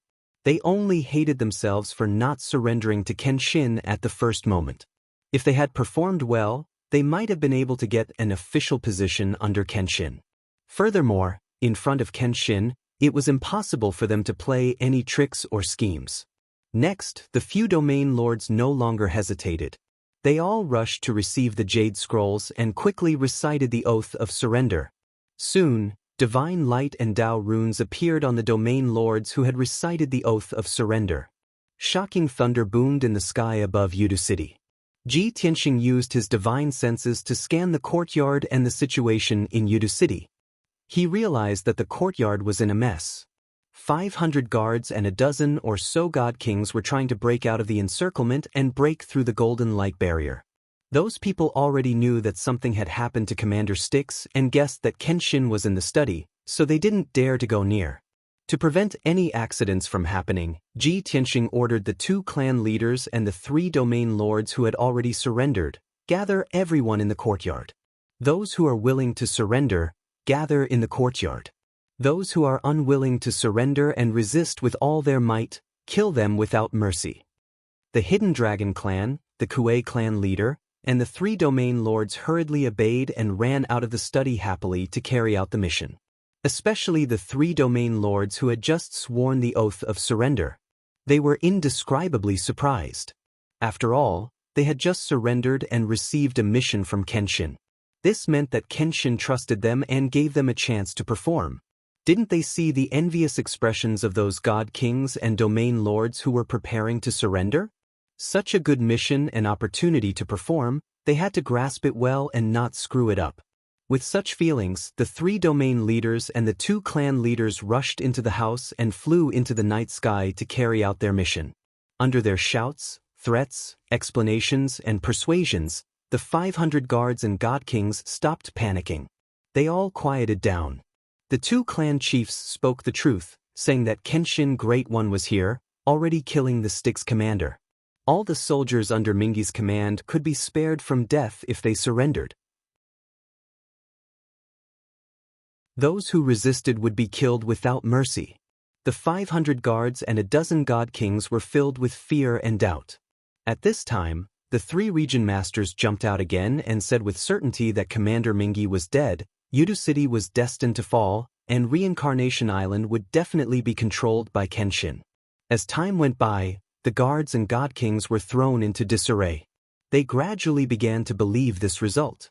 Under the coercion of the 2 clan leaders and 3 domain lords, most of the guards and divine kings chose to surrender and obediently gathered in the courtyard. However, there was a small number of stubborn people who still had hope. They tried to escape from the Golden Light Shield and return to Netherworld Divine Palace to investigate. The 2 clan leaders and 3 domain lords acted decisively and killed those people with brute force. This shocked everyone, causing the remaining 400 guards and a dozen god kings to obediently stay in the courtyard. They didn't dare to have any other thoughts. After a while, the swearing in the study ended. In order to save time, Ji Tianxing took back the Jade Scroll. He directly produced a light screen and displayed the contents of the swearing to surrender.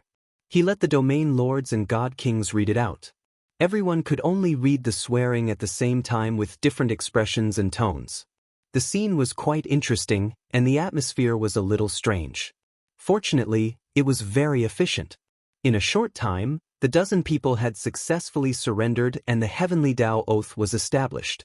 Then, Ji Tianxing brought the surrendered domain lords and god kings out of the study and into the house. In the spacious house, the ground had cracked and the surrounding buildings had collapsed. Broken fences and walls could be seen everywhere. It was a mess. More than 480 guards and 16 god kings stood in the courtyard obediently and waited. Although everyone was mentally prepared, when they saw Kenshin appear, they were still shocked and fearful. Many people looked at Kenshin curiously, but they were intimidated by Kenshin's majestic aura and didn't dare to look directly at him. The courtyard was silent. The domain lords and god kings who had surrendered didn't dare to speak casually. Ji Tianxing took out a dozen shards of godhood and held them in his palm. They were wrapped in golden divine light and displayed for everyone to see. Don't hold on to your wishful thinking anymore. Your commander Mingi is dead. He said these words with an indifferent expression, but it was like a shocking thunderclap, shocking everyone in the field. Although everyone had expected this result. When they saw with their own eyes that Commander Mingi was only left with a dozen shards of godhood, their hearts were still filled with fear and shock. Just as Ji Tianxing said, the last trace of hope in their hearts was destroyed and dissipated. Since Commander Mingi was dead, what was the point of their stubborn resistance? Even if there were still 50,000 soldiers and more than 200 god kings in Yudu City, what was the use? It's not that we don't want to risk our lives and fight, nor is it that we are not loyal. It's just that Commander Mingi died too quickly. These thoughts flashed through everyone's minds at the same time. Thus, the 400 guards and the dozen or so god kings no longer hesitated and bowed in unison, expressing their loyalty to Ji Tianxing. The previous scene repeated itself. Ji Tianxing waved his hand and shot out a white light that condensed into a huge screen of light. It floated in the night sky and displayed a simplified version of the Oath of Surrender. The guards and god kings were already mentally prepared. Without needing Ji Tianxing to say anything, they all recited the Oath of Surrender. 100 breaths later, close to 500 people recited the Oath of Surrender. Their bodies lit up with divine light, and a trace of Dao aura appeared above their heads. In the sky above Yudu City, lightning flashed and thunder roared again. Just like that, all the guards and god kings in this house were subdued by Ji Tianxing. Next, Ji Tianxing started to give orders and assign many tasks. He first sent a message to the 5,000 soldiers stationed outside the city and ordered them to prepare for battle immediately and wait for orders to attack the south city gate of Yudu City. Then, he ordered the 2 region lords to lead 4 godly king experts to take over the control of the southern city gate. These 6 experts needed to control the south city gate and find a way to remove the poisonous fog outside the city. When the Rebel Alliance's army reached the city, they still needed to open the city gate and welcome the army in. Next, Ji Tianxing ordered more than 20 god kings and 6 region lords to rush back to the Netherworld Divine Palace immediately. Their task was very simple. They were to fabricate lies and deceive the soldiers stationed at the Netherworld Divine Palace so that they would continue to defend and not retreat.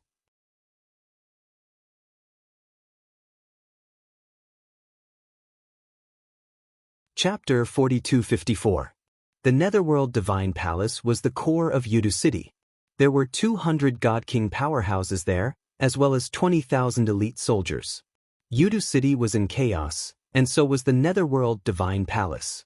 Ji Tianxing was worried that some God King experts would sense that something was amiss and flee with their soldiers.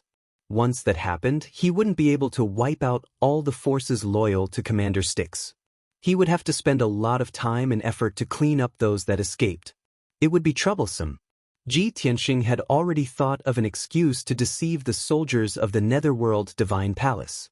He would say that Kenshin snuck into Yudu City to assassinate Commander Styx and was discovered in time. With the help of many guards and God Kings, Commander Styx blocked Kenshin's attack and escaped from Yudu City. Kenshin chased after Commander Styx alone. However, Commander Styx was only lightly injured and had many God Kings protecting him. He could also mobilize soldiers to stop Kenshin along the way, so he was safe for the time being. Furthermore, Commander Styx would circle around and try to shake off Kenshin. He would return to the Netherworld Divine Palace soon.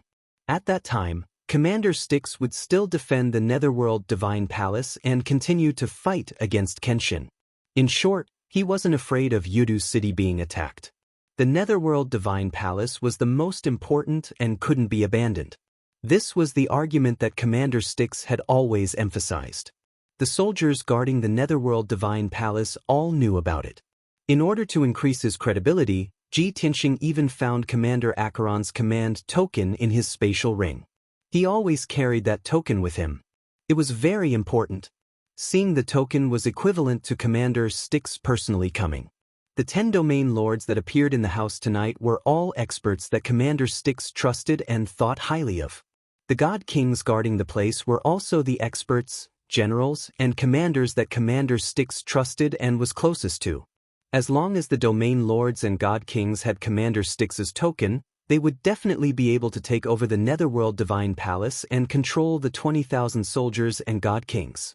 After Ji Tianxing gave the order, the domain lords and deity kings bowed and said yes, before leaving the courtyard to carry out their mission. Ji Tianxing did not assign any missions to the remaining guards and god kings. Instead, he took them into the world within the primordial chaos bell and took them away with him. After all, the god kings and their guards should be protecting Commander Styx from Kenshin's pursuit as he fled. For the time being, they couldn't show their faces. Otherwise, the lie would be exposed. Ji Tianxing brought the 2 patriarchs out of the house and removed the golden barrier. The 3 of them maintained their invisible state and traveled through Yudu City. After observing, they realized that Yudu City was already in chaos. Lights were everywhere, and figures were moving about. There were also countless strong practitioners flying to and fro in the night sky. The huge commotion from before had turned the entire Yudu City upside down. The ground had cracked, and the buildings had collapsed. The 1 million civilians who remained in the city were shocked. They fled in panic and shouted. Of the 30,000 soldiers guarding Yudu City, close to 10,000 were sent out to patrol and search for traces of the assassins. The 20,000 soldiers guarding the Netherworld Divine Palace strictly followed Commander Styx's orders. No matter what happened outside, they didn't let down their guard and continued to guard their posts.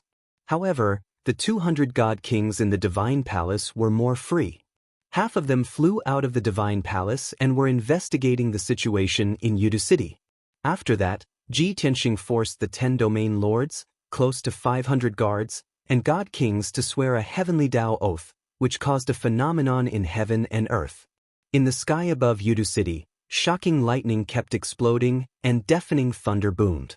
The terrifying might of heaven enveloped the entire Yudu City, causing everyone to be terrified.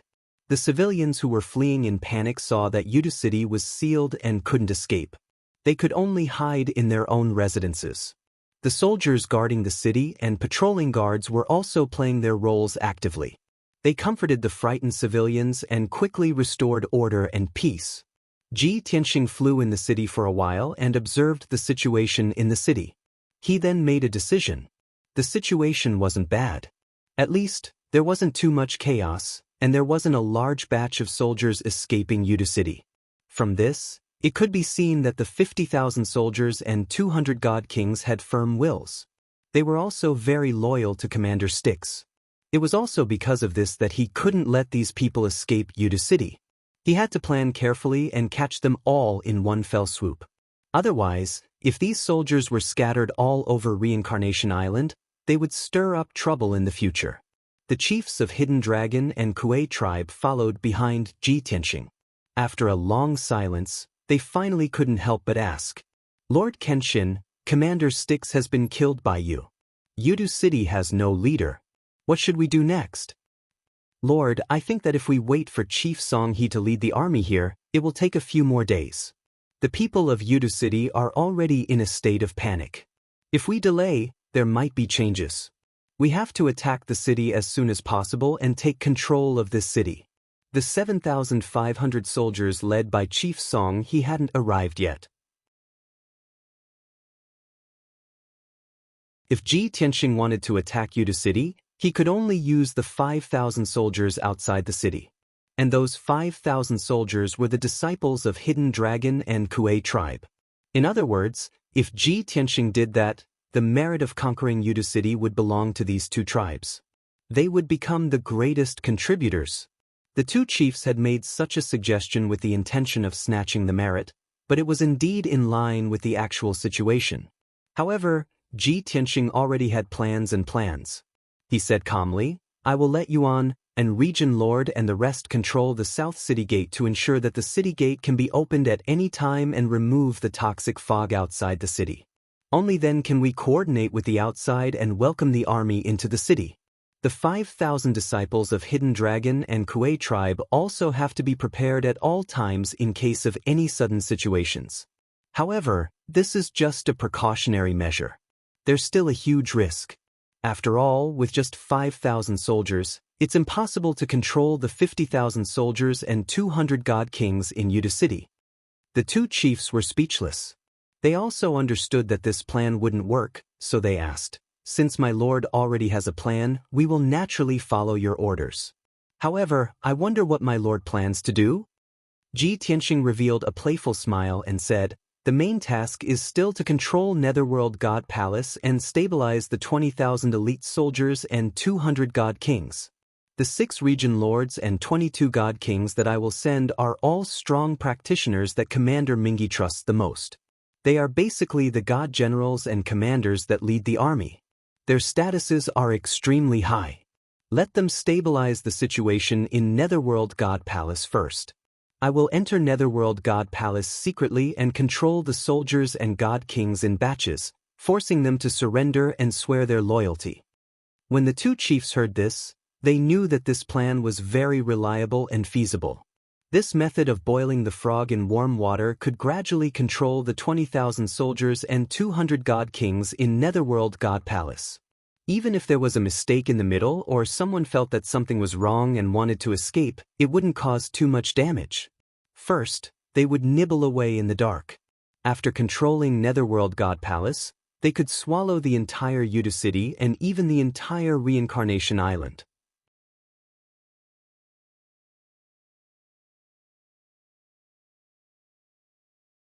Chapter 4255. Ji Tianxing's plan to devour the whale was gradually being carried out. He brought the two chiefs to walk around Yudu City. Seeing that the region lords and divine kings were carrying out their mission seriously, quickly pacifying and suppressing the chaos in the city, Ji Tianxing was finally at ease. Around 4 to 6 hours later, dawn arrived, and a new day was about to arrive. Although the people in Yudu City were still in fear, the entire city had regained its peace.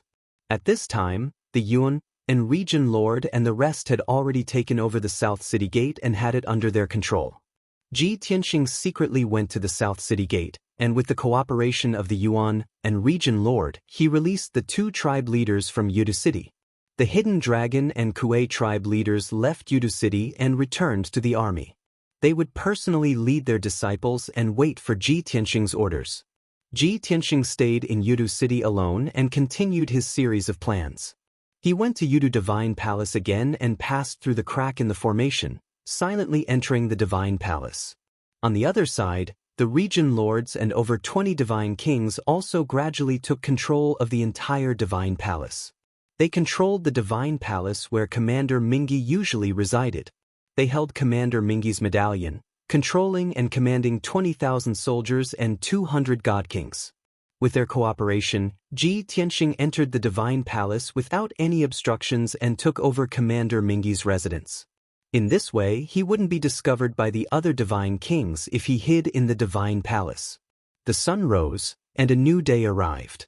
In the morning, the region lords and over 20 divine kings gathered close to 200 divine kings and generals under his orders to discuss matters in the meeting hall.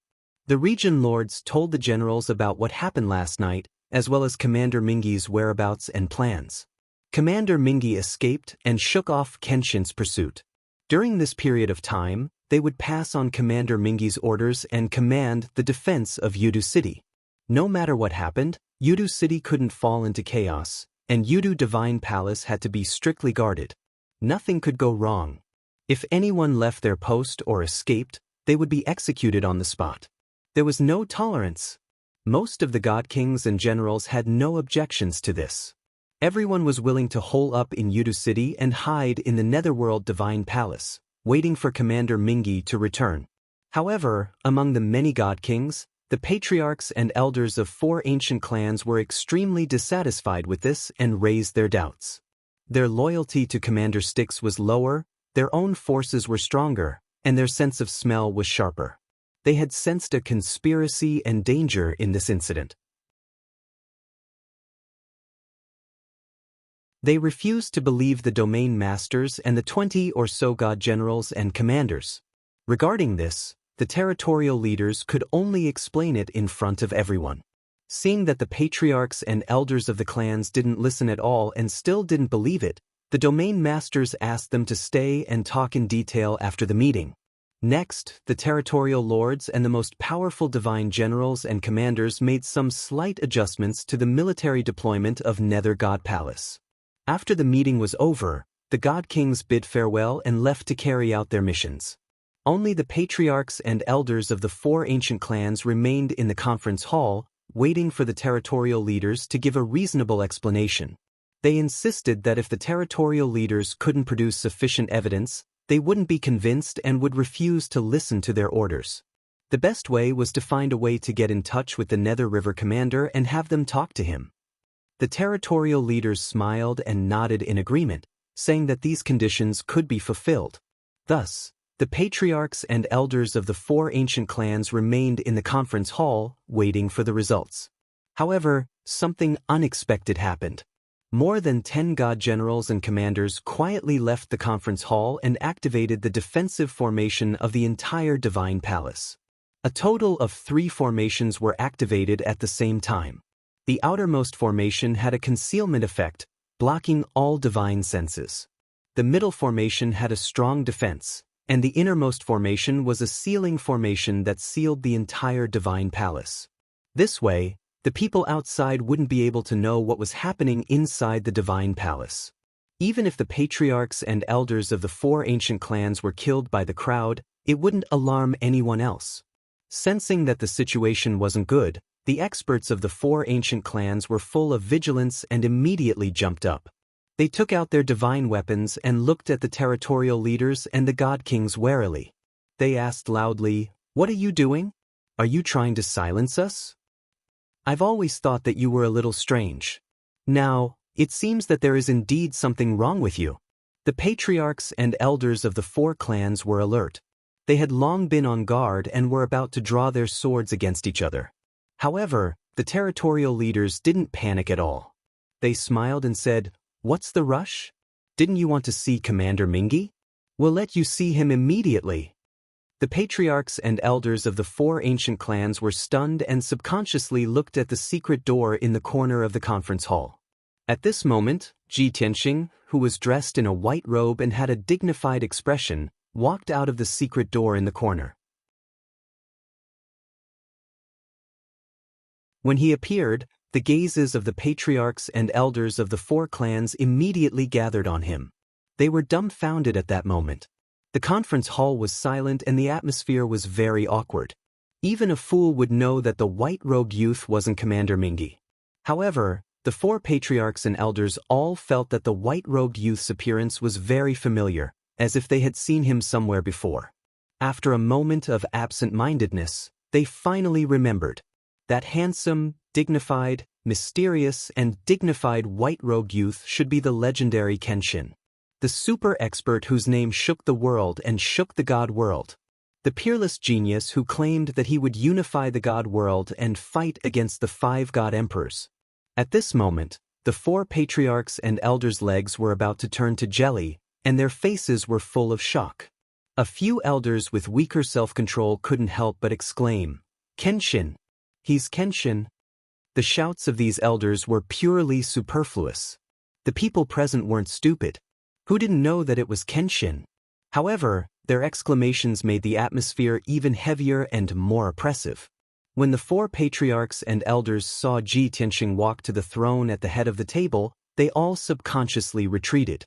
They were well aware that the entire divine palace was sealed by a great array and that no matter how hard they tried, they couldn't escape from this divine palace. However, their instincts drove them to move away from Ji Tianxing to obtain a faint sense of security. Ji Tianxing sat down on the throne at the head of the table and looked at the 4 patriarchs and elders indifferently. Since this lord has appeared here, I'm sure you've already guessed what's going on. If you don't want to die, obediently surrender and pledge your loyalty if you know what's good for you." These two simple sentences shocked everyone present. The patriarchs and elders of the four ancient clans were speechless, and their anger and killing intent dissipated.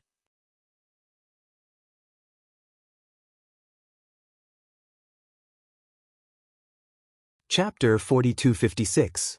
The patriarchs and elders of the four clans were not stupid. They immediately saw through the trick and guessed the truth. Since Commander Styx had disappeared and Kenshin had appeared in this divine palace, the domain lords and the many divine kings seemed to be very respectful to Kenshin. They looked submissive and flattering. It was obvious that Kenshin had indeed infiltrated Yudu City to assassinate Commander Styx. But the outcome was not as the domain lords had said. Commander Styx had been injured and escaped. Instead, he had been killed by Kenshin. The current situation was obvious. The domain lords and the many divine kings in the main hall had long submitted to Kenshin. They had become Kenshin's spies and controlled the Netherworld Divine Palace. Next, the other party would definitely think of a way to control the entire Netherworld Divine Palace and then Yudu City.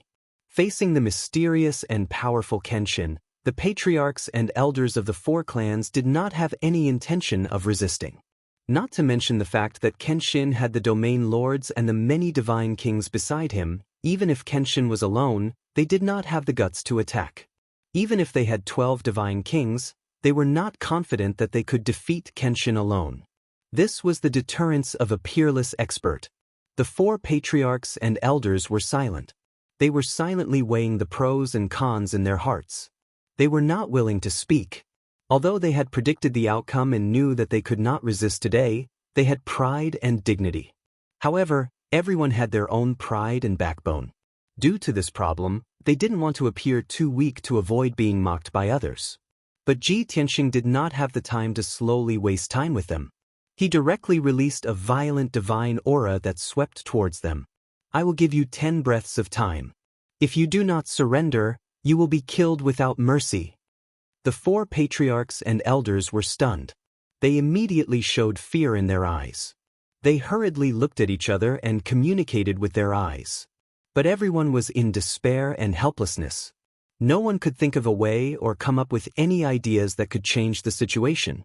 Time passed by breath after breath. Everyone was under immense pressure. They were enduring the torment and the threat of death. Soon, the 10 breaths of time would be up. Finally, one of the patriarchs could not withstand the pressure and took the lead to lower his head to Ji Tianxing. "Please calm down, Lord Kenshin. We were only loyal to Commander Styx and the god of the underworld because of the circumstances. Since Commander Mingi had already been executed, Lord Sword God had to take control of Yudu and even the entire Reincarnation Island. It was what everyone wanted. We, the Sky Heart Tribe, are willing to pledge our loyalty to Lord Kenshin and contribute to Lord Kenshin's great cause of unifying the entire Reincarnation Island." Clan head Tian Exen first explained himself to clear the relationship between the Sky Heart race and Commander Styx. Then he expressed his respect for Kenshin and flattered him a little. No one knew exactly what he was thinking and what he was thinking. But this process had to be done. Even if he surrendered, at least it would look more dignified. After clan leader Ji Tianxing finished speaking, the other 3 clan leaders saw that he was the first to surrender and no longer had any reservations. They all expressed their loyalty to Ji Tianxing. Since the 4 clan leaders were all willing to surrender and pledge their loyalty, this matter was settled. Ji Tianxing waved his hand and threw out a jade scroll. It flew in front of the 4 clan leaders and made them read the oath of surrender one by one. He knew that the 4 patriarchs were exceptionally loyal to Commander Styx. Thus, he could not be bothered to probe their sincerity in surrendering, much less entrust them with important tasks. He only forced them to read the oath of surrender and not cause trouble in the future. The 4 clan leaders did not know what Ji Tianxing was thinking. They still thought that since they had surrendered, they had to show off in front of Kenshin no matter what. Thus, they scrambled to snatch the jade scroll and took the initiative to read the oath of surrender. The domain lords and many divine kings had seen this scene before and could guess what the 4 clan leaders were thinking. They couldn't help but sneer inwardly. Not long after, the 4 clan leaders read the oath of surrender one by one. At this moment, their bodies lit up with divine light, and Dao runes appeared above their heads. Above Yudu City, lightning flashed, and thunder rumbled.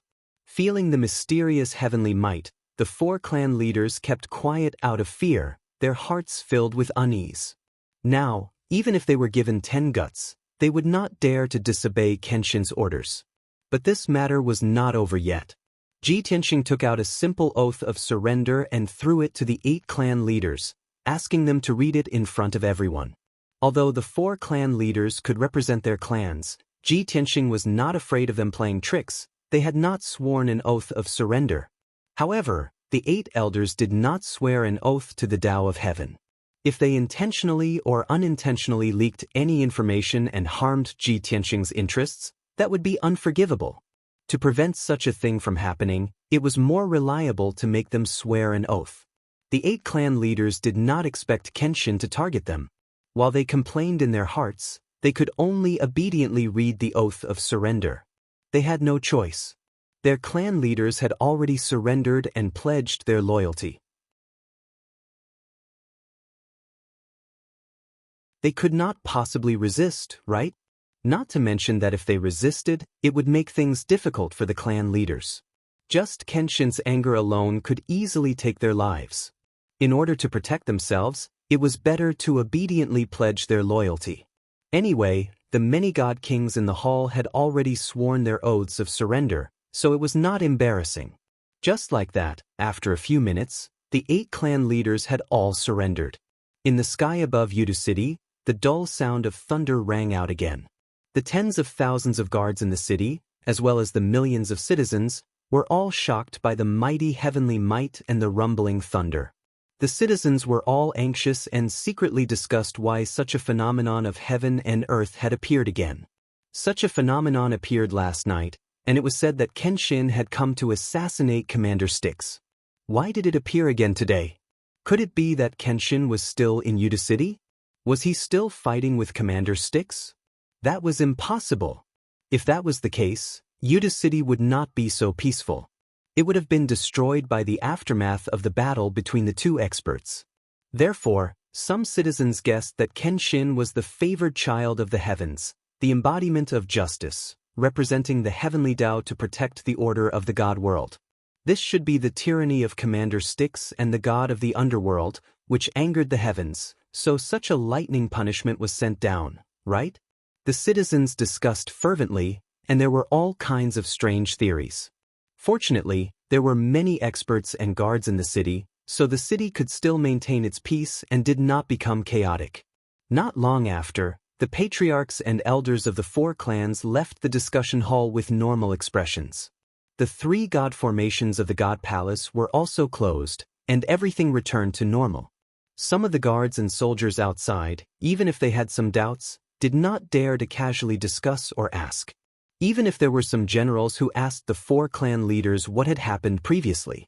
The 4 clan leaders and the 8 clan leaders also said that they had received a message from Commander Styx in the hall, and they had to keep it a secret before activating the defensive formation. This explanation was still reasonable, and it deceived all the guards and soldiers. The 4 clan leaders and the clan leaders under them returned to their respective posts and continued to carry out their missions like before, without any abnormalities. In the evening, more than 10 God King experts were ordered to rush to the meeting hall to accept a mission. Clearly, Ji Tianxing had started to nibble away at the 200 God Kings in the Netherworld God Palace. Bookhouse Reading Website.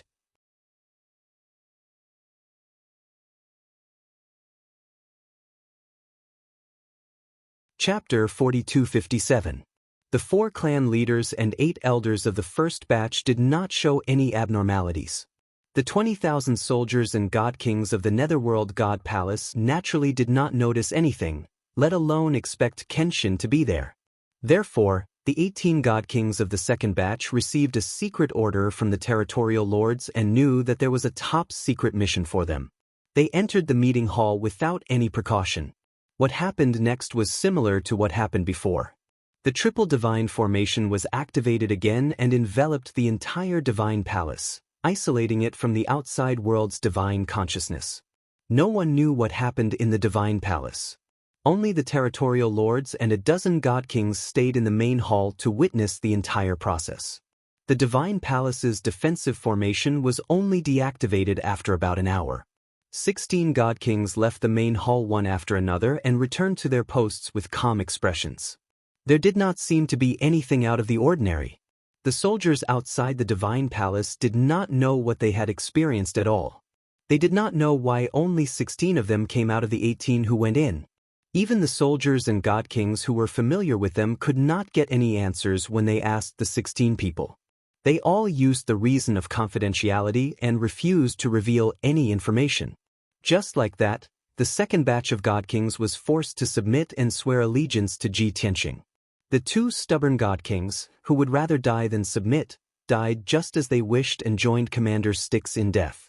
As time passed, in the next 2 days, the territorial lords summoned the remaining 170 god kings 10 times. Every time a god king was summoned and entered the divine palace, the triple divine formation would be activated. Most of the 10 batches of god kings left unscathed. Only a handful of god kings disappeared mysteriously and never appeared again. The god kings who left unscathed did what they were supposed to do as usual. There was nothing out of the ordinary. However, they did not talk about the details of the top secret mission. After the same thing happened several times, the soldiers stationed in the Netherworld God Palace sensed that the atmosphere was strange. Something was not right. However, the 20,000 soldiers were suspicious and discussed in private, but they could not say anything. They plucked up their courage and tried their best to beat around the bush with the many god kings, but they could not get a direct answer. As a result, the 20,000 soldiers were once again filled with anxiety. It seemed that the Netherworld Divine Palace was starting to become restless. The 20,000 soldiers might mutiny and defect. At this time, the experts led by several domain lords issued an edict in the name of Commander Mingi. They gathered 20,000 soldiers and announced a major event. In order to ensure that this top-secret information would not be leaked, they had to activate the defensive formation of the Netherworld Divine Palace. In addition, the 20,000 soldiers had to temporarily leave the sentry post and gather at the square. This strange order came at the right time. At the very least, the 20,000 soldiers knew that the questions in their hearts would soon be answered. Therefore, the soldiers left their posts and rushed to the square in the middle of the Divine Palace. The square with a radius of 10,000 feet was large enough to accommodate 20,000 soldiers.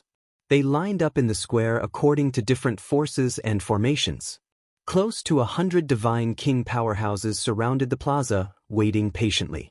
There were also dozens of god kings who went to activate the defensive array of the Netherworld Divine Palace. Swoosh, swish. Not long after, divine light soared into the sky from all directions, forming a huge screen of light.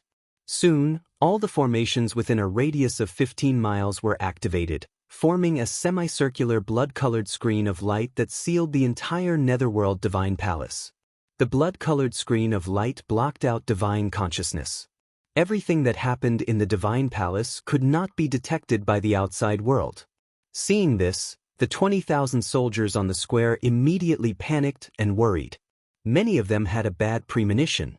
Fortunately, the domain lords led many divine generals and commanders to appear above the square in time, attracting everyone's attention. These domain masters, divine generals, and commanders were the strongest, most powerful experts under Commander Mingi's command.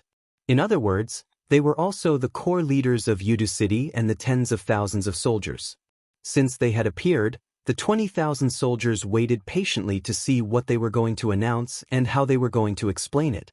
However, what happened next left the 20,000 soldiers dumbfounded. The domain lords looked at the 20,000 soldiers with faint smiles on their faces. Someone directly announced a piece of news. 2 days ago, the famous Lord Kenshin did indeed sneak into Yudu City to assassinate Commander Mingi. Commander Mingi had expected this day to come, so he was not in the Netherworld Divine Palace. He led many guards and powerhouses to hide in a house in the southern part of the city.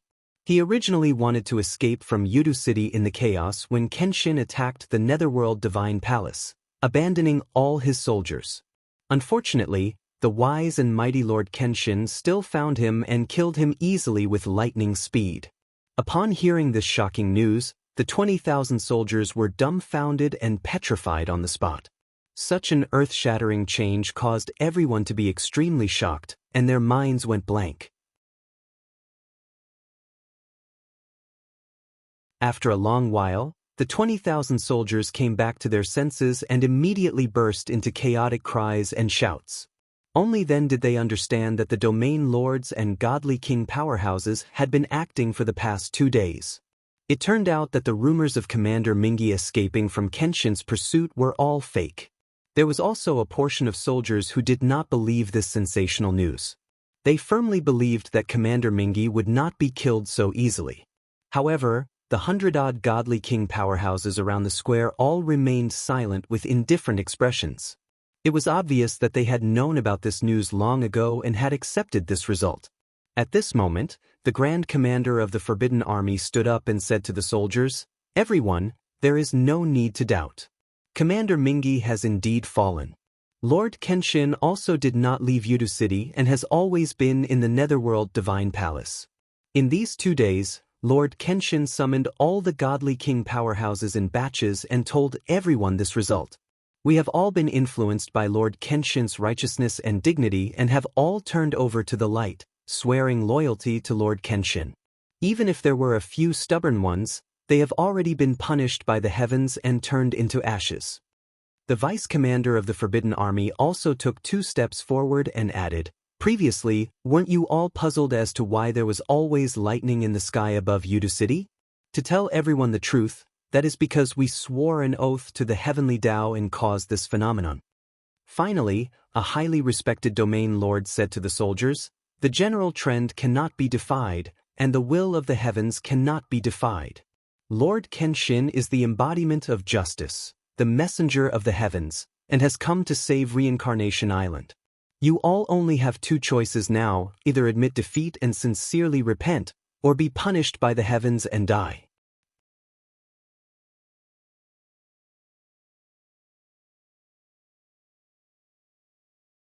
Chapter 4258. Previously, when Ji Tianxing forced the various territorial lords and divine kings to surrender, he also said the same thing, appearing particularly domineering, overbearing, and majestic. At this moment, when that old grizzled territorial lord said these words, although it was a little like a fox exploiting the tiger's might, it also felt very comfortable and was exceptionally proud in his heart. Under the suppression of the powerful aura, the 20,000 soldiers were in an uproar, all panicked and uneasy, at a loss on what to do. The surrounding 100 divine king powerhouses were all their immediate superiors, or clan heads, commanders, generals, and so on. Even their leaders swore an oath of surrender to Kenshin. Did they, these divine lord realm small fries, still have the qualifications to resist? The outcome was of course without suspense. Many of the soldiers were already mentally prepared to surrender in their hearts. Firstly, their strength was meager and could not resist on the spot. Otherwise, it would be a dead end. Without needing Kenshin to make a move, just based on the 100 divine king powerhouses in the field, they could kill all 20,000 soldiers. Secondly, their leader already surrendered to Kenshin and pledged loyalty. They could not betray their own forces. The various divine kings did not feel ashamed. These divine lord realm small fries, naturally did not care about any face even more. Hence, after the 20,000 soldiers were in chaos and clamor for a while, they all reached a consensus to admit defeat and surrender. It was also at this time that Ji Tianxing finally appeared. He walked out of the divine palace and crossed a distance of 10,000 feet in 4 steps, arriving right above the square, overlooking everyone present. Even though he did not open his mouth to speak, nor did he release a powerful pressure, but his entire body carried an aura that suppressed heaven and earth, an unparalleled sacred domineering aura, immediately making the entire square quiet down. With those few territorial lords in the lead, 190 divine king powerhouses all bowed and saluted Ji Tianxing in unison. The 20,000 soldiers were stunned on the spot, all awed by Ji Tianxing's aura. Each and every one of them revealed reverence and fear, not daring to make a sound. Seeing this scene, the few territorial lords hurriedly berated those soldiers. "Are all of you dumb? Seeing Lord Kenshin arrive, still not quickly saluting? What are you all in a daze for? Quickly salute and pay respects to Lord Kenshin." After being reprimanded by the domain lords, the soldiers came back to their senses and hurriedly bowed. However, 20,000 people were too many, and there was no tacit understanding between them. The scene was very chaotic and noisy. The region masters, god kings, and generals all blushed at this unsightly sight. They were so ashamed that they wanted to crawl into a hole. These were the elite soldiers under their command. For them to perform in such an unsightly manner was a disgrace to them. Fortunately, Ji Tianxing did not mind this. He calmly waved his hand and shot out a white light, which condensed into a huge white light screen in the sky. A large number of golden words appeared on the white light screen, showing a simplified version of the surrender oath of about 300 words. There was no need for Ji Tianxing to explain anything. Everyone understood that the 20,000 soldiers had to swear this oath to the heavenly Tao before they could be considered to have surrendered and pledged their loyalty. A familiar scene appeared once again. The 20,000 soldiers carefully read the oath of the heavenly Tao on the light screen. The more they read, the paler their faces became, and the more frightened they became. The oath's content was harsh and complicated. It was truly unprecedented and made one's scalp tingle. In the past, many soldiers had heard that when Kenshin ruled the boundless heaven continent, he made a terrifying oath of the heavenly Tao. The content was very frightening. Everyone thought that it was just forcing the enemy to swear an oath of surrender. It was nothing more than using their lives as a threat. What was there to be afraid of? But now, everyone saw the content of the oath with their own eyes. Only then did they know that the frightening thing was not the consequences of violating the oath. Instead, this oath of the heavenly Tao was very detailed. It took into account all the possibilities that the swearer could harm Kenshin's interests and threaten Kenshin's safety. In other words, as long as they made this oath of the heavenly Tao, even if the soldiers did not mean what they said and secretly talked about Kenshin, it was not allowed.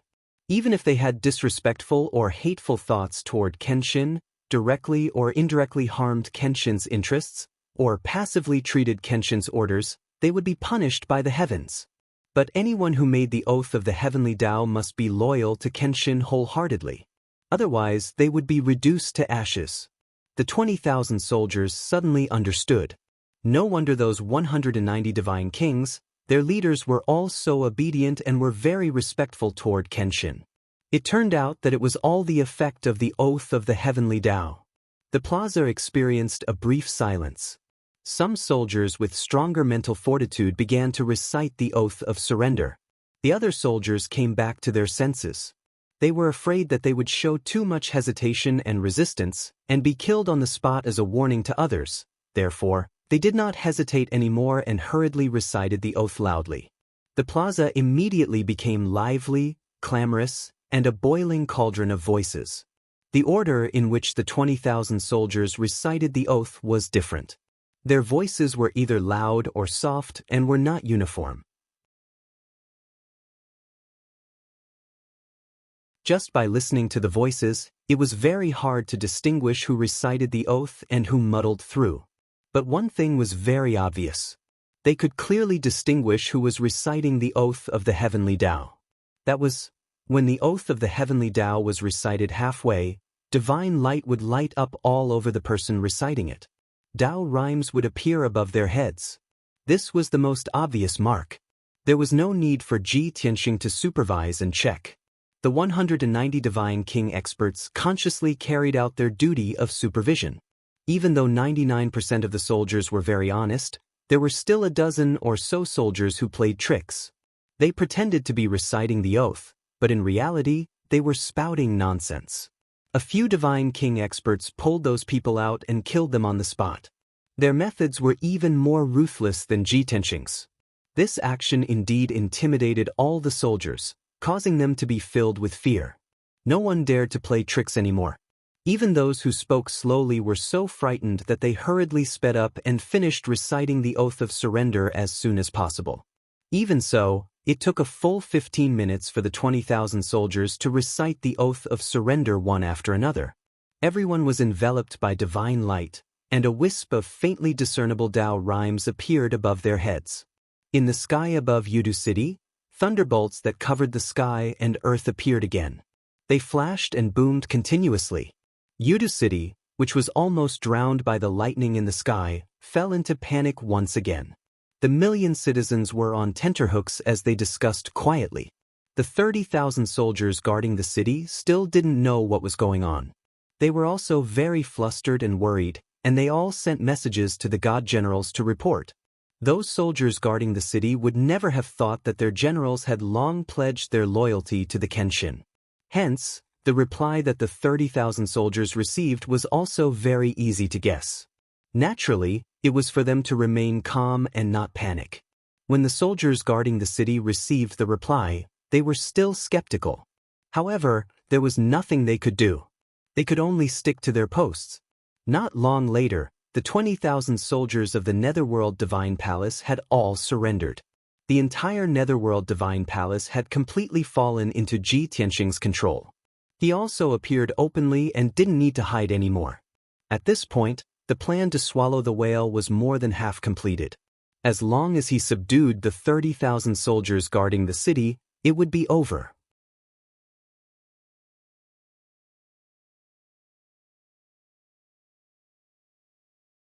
Chapter 4259.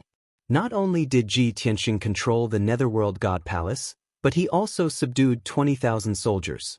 The 18 domain lords, the patriarchs and elders of the 4 ancient clans, the commanders of the imperial guards, and the inspector of the city guards were all under his command.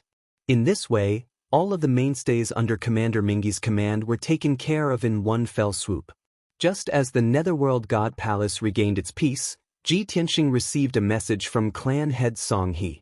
As it turned out, the 7,500 soldiers led by clan head Song He had finally arrived outside Yudu City and met up with the Hidden Dragon clan and the Kuei clan. Since the 5 clans under the Rebel Alliance were all here, Ji Tianxing didn't waste any more time and prepared to completely occupy Yudu City. He first sent 6 region lords and 30 God King experts to take over the east, west, and north city gates of Yudu City. Within 2 hours, the 36 experts completed their missions.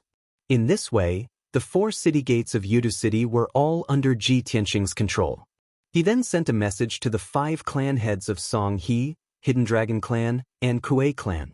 He ordered them to split into 2 groups and enter the south and east city gates respectively. In any case, the people guarding the city gates were their own people, so the disciples of the 5 clans could enter directly. After entering Yudu City, they only had one goal, and that was to control the soldiers guarding the 2 city gates as soon as possible. After the 5 clan heads received the order, they immediately started their preparations. Ji Tianxing also sent out the commander of the royal guards and a god general to lead over a dozen god kings and close to 10,000 soldiers to the north and west city gates respectively. Their mission was to control the soldiers guarding the 2 city gates. Other than that, Ji Tianxing also asked the city guard's governor to lead over 3,000 soldiers to control the city protection formation. Ji Tianxing only had one request for the various armies, and that was to control the 30,000 soldiers guarding the city. None of them could escape. The various god kings and soldiers received the order and immediately took action. Next, an inconceivable scene appeared in the seemingly calm Yudu City. At the southern and eastern city gates, the armies of the Sword God Subjugation Alliance were marching toward the 2 gates in a majestic manner. The soldiers guarding the city gates didn't stop or kill them. Instead, they quickly opened the city gates and welcomed the 2 armies into the city. This scene dumbfounded the guards near the 2 city gates. This was especially true for the soldiers stationed on the city walls and patrolling in the sky. They were so shocked that they almost fell to the ground. However, an even more preposterous scene occurred. After the 2 armies of the Rebel Alliance entered the city, The God King experts and soldiers guarding the city gates actually joined forces with the enemy and captured the soldiers guarding the city gates. The soldiers guarding the city couldn't react, and they couldn't accept this fact. They couldn't believe that their generals and brothers were actually allied with the enemy. What's wrong with this world? Isn't this too ridiculous? There was no need to doubt the outcome. Those soldiers guarding the city who were in a daze were captured and obediently surrendered. What was even more hilarious was that the God King experts guarding the city gates didn't even need to do anything. They just needed to give an order, and those soldiers guarding the city gates surrendered. Of course, there were also a small number of soldiers guarding the city who were very unyielding or very loyal to Commander Mingi. When they sensed that the Yudu city had changed hands, they would rather die than submit. They even wanted to self-destruct and perish together with the traitors. This was all within the expectations of the God King experts. They promptly took action and used their lightning-fast methods to extinguish the flames of self-destruction. They didn't cause any damage. The same scene was playing out at the west and north city gates of the Yudu city. When the soldiers guarding the city saw the Forbidden Army commander and the city guard army supervisor bringing thousands of soldiers to the vicinity of the city gates, they were very surprised and curious. Of course, they could recognize that the thousands of soldiers were the elite soldiers guarding the Netherworld God Palace. Most of them were Forbidden Army soldiers. In other words, those soldiers were even more elite than the soldiers guarding the city. Their statuses were also slightly higher. It was really strange. What were the Forbidden Army soldiers doing at the city gates instead of guarding the Netherworld God Palace? After that, the Forbidden Army commander and the city guard army supervisor ordered the soldiers guarding the city to surrender. This baffling order caused the soldiers guarding the city to be at a loss. They couldn't make heads or tails of it. However, many of the soldiers guarding the city instinctively put away their weapons and assumed a posture of surrender. As for those soldiers guarding the city who had yet to react, they were still whispering to each other or asking each other what was going on. The Forbidden Army commander and the city guard army supervisor didn't waste any time. They immediately ordered the elite soldiers under their command to surround the soldiers guarding the city and capture them on the spot. A small number of soldiers guarding the city realized that the situation wasn't good and hurriedly turned to flee. However, the Great City Protecting Formation had always been activated. Moreover, it was controlled by someone to seal off the Yudu city, making it impossible to enter or leave. Those God Lord Realm soldiers guarding the city naturally couldn't break through the Great City Protecting Formation. They were quickly captured. What happened next was logical. When the conditions were right, success was achieved naturally. The various armies used the 4 city gates as the center and started to search the center of Yudu city. They captured all the soldiers guarding the city and patrolling guards along the way. For hours later, the various armies brought close to 30,000 captives and gathered at the plaza in the center of the city. That plaza with a radius of 30,000 feet was enough to accommodate over 100,000 people. At this moment, the 20,000 soldiers under Ji Tianxing's command escorted close to 30,000 soldiers guarding the city. They didn't feel crowded when they gathered at the plaza. Even though the soldiers guarding the city felt wronged and puzzled, they didn't dare to make a ruckus under the heavy atmosphere. They could only discuss in secret and ask what was going on. In addition, there were also 3,000 soldiers searching for the soldiers guarding the city and patrolling guards in Yudu city. After all, there were only 29,200 people that were captured on the plaza. There were still over 700 soldiers that weren't captured. The commoners of Yudu city also discovered the drastic change in the city. They were filled with doubts and couldn't make heads or tails of it. In their eyes, the 5 families of the Rebel Alliance had killed their way into Yudu city, which meant that the Kenshin had also come. It should have been a chaotic situation.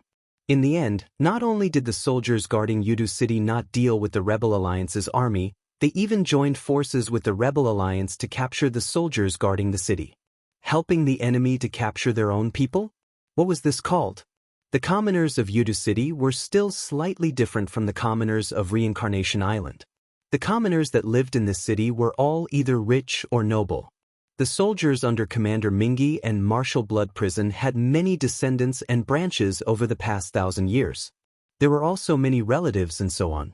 In short, the commoners of this city were even more loyal to Commander Mingi and the god of the underworld. They weren't like the commoners of Reincarnation Island who welcomed the Kenshin to save Reincarnation Island. On the contrary, they would rather the Kenshin be defeated and Yudu City and Reincarnation Island maintain the status quo. Book Guest Residence Reading Website.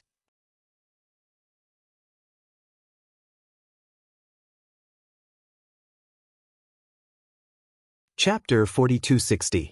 Of course, no matter how much the citizens of Yudu City didn't welcome the Kenshin, they didn't have the guts to unite and resist. They could only watch in the dark and observe the changes. After all, many of the citizens were nobles and had heard some news from various sources. Although they didn't know the truth, they could guess that Commander Styx had died long ago with their sharp senses. Since the Kenshin had already taken control of the situation, it was only a matter of time before they took over Yudu City and Reincarnation Island. They were powerless to change the outcome, so they could only accept it silently. Unknowingly, another 4 hours passed. The 3,000 elite soldiers searched around Yudu City twice and finally captured the remaining 700-plus soldiers and patrolling guards. When these soldiers were brought to the plaza in the city, the 30,000 soldiers were finally gathered. The more than 20,000 captives who had been waiting in the square had long been exhausted and tortured.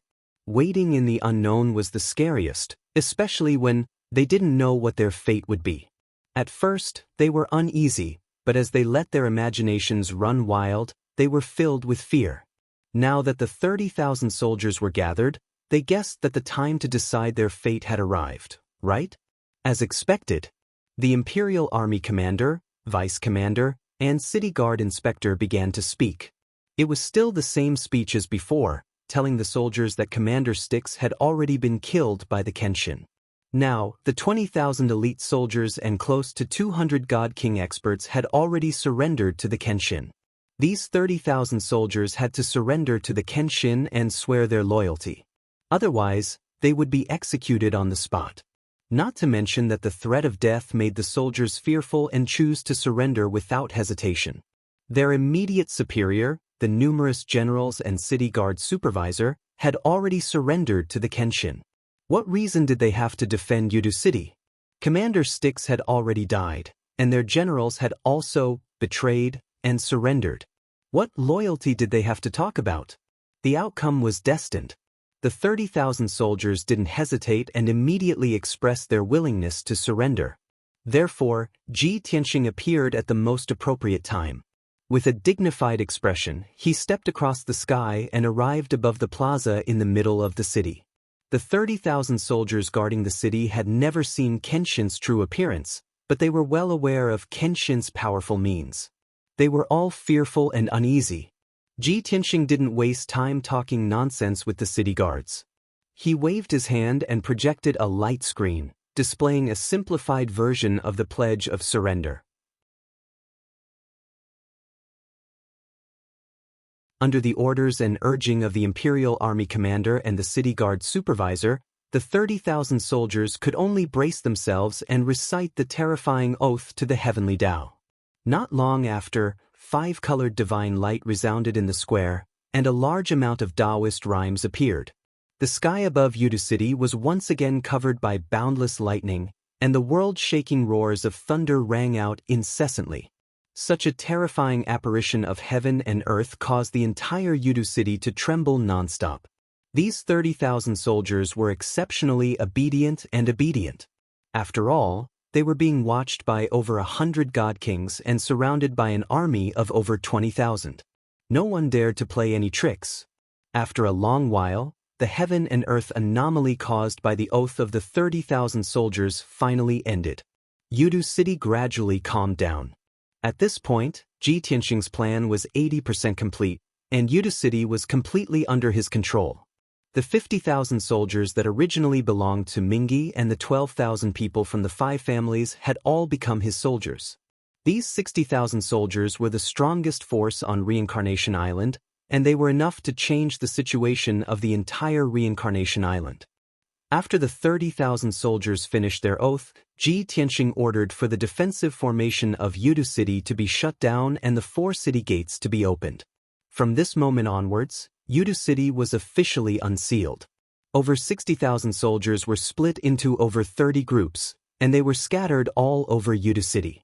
Ji Tianxing brought the 200 God King experts back to Netherworld Divine Palace and held a meeting in the conference hall. Of course, although it was called a meeting, it was actually Ji Tianxing who gave the orders, and the various domain lords, generals, and experts just had to carry it out.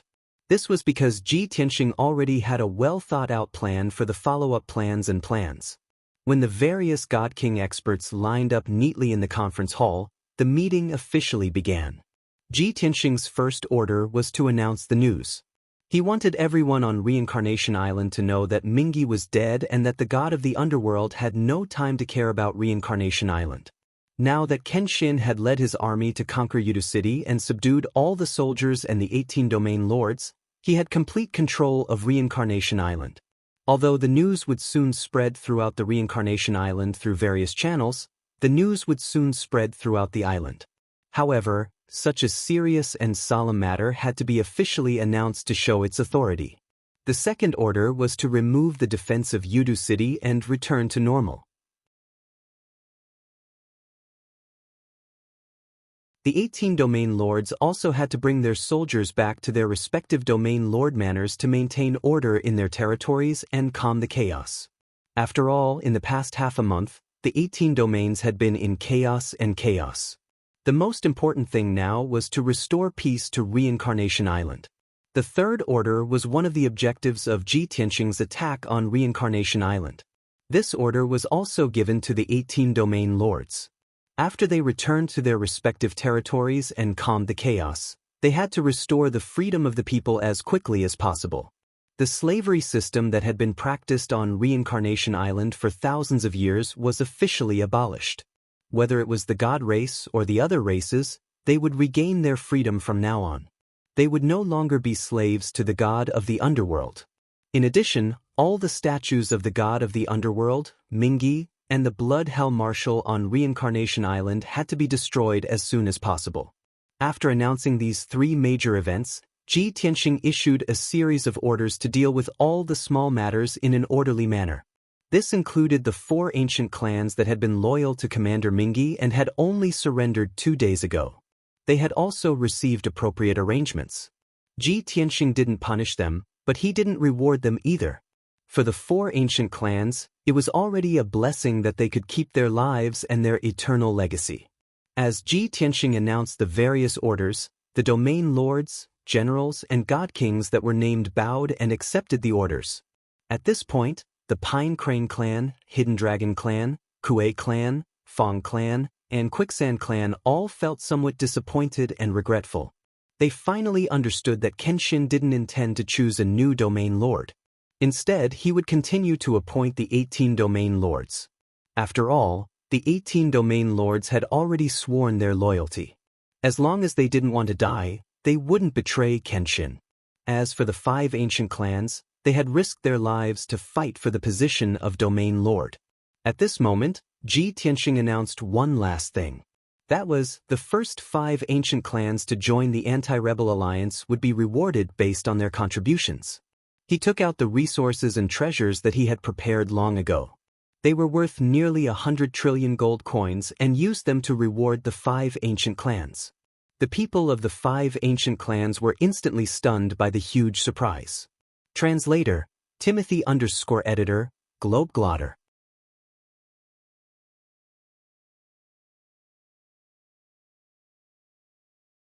Chapter 4261.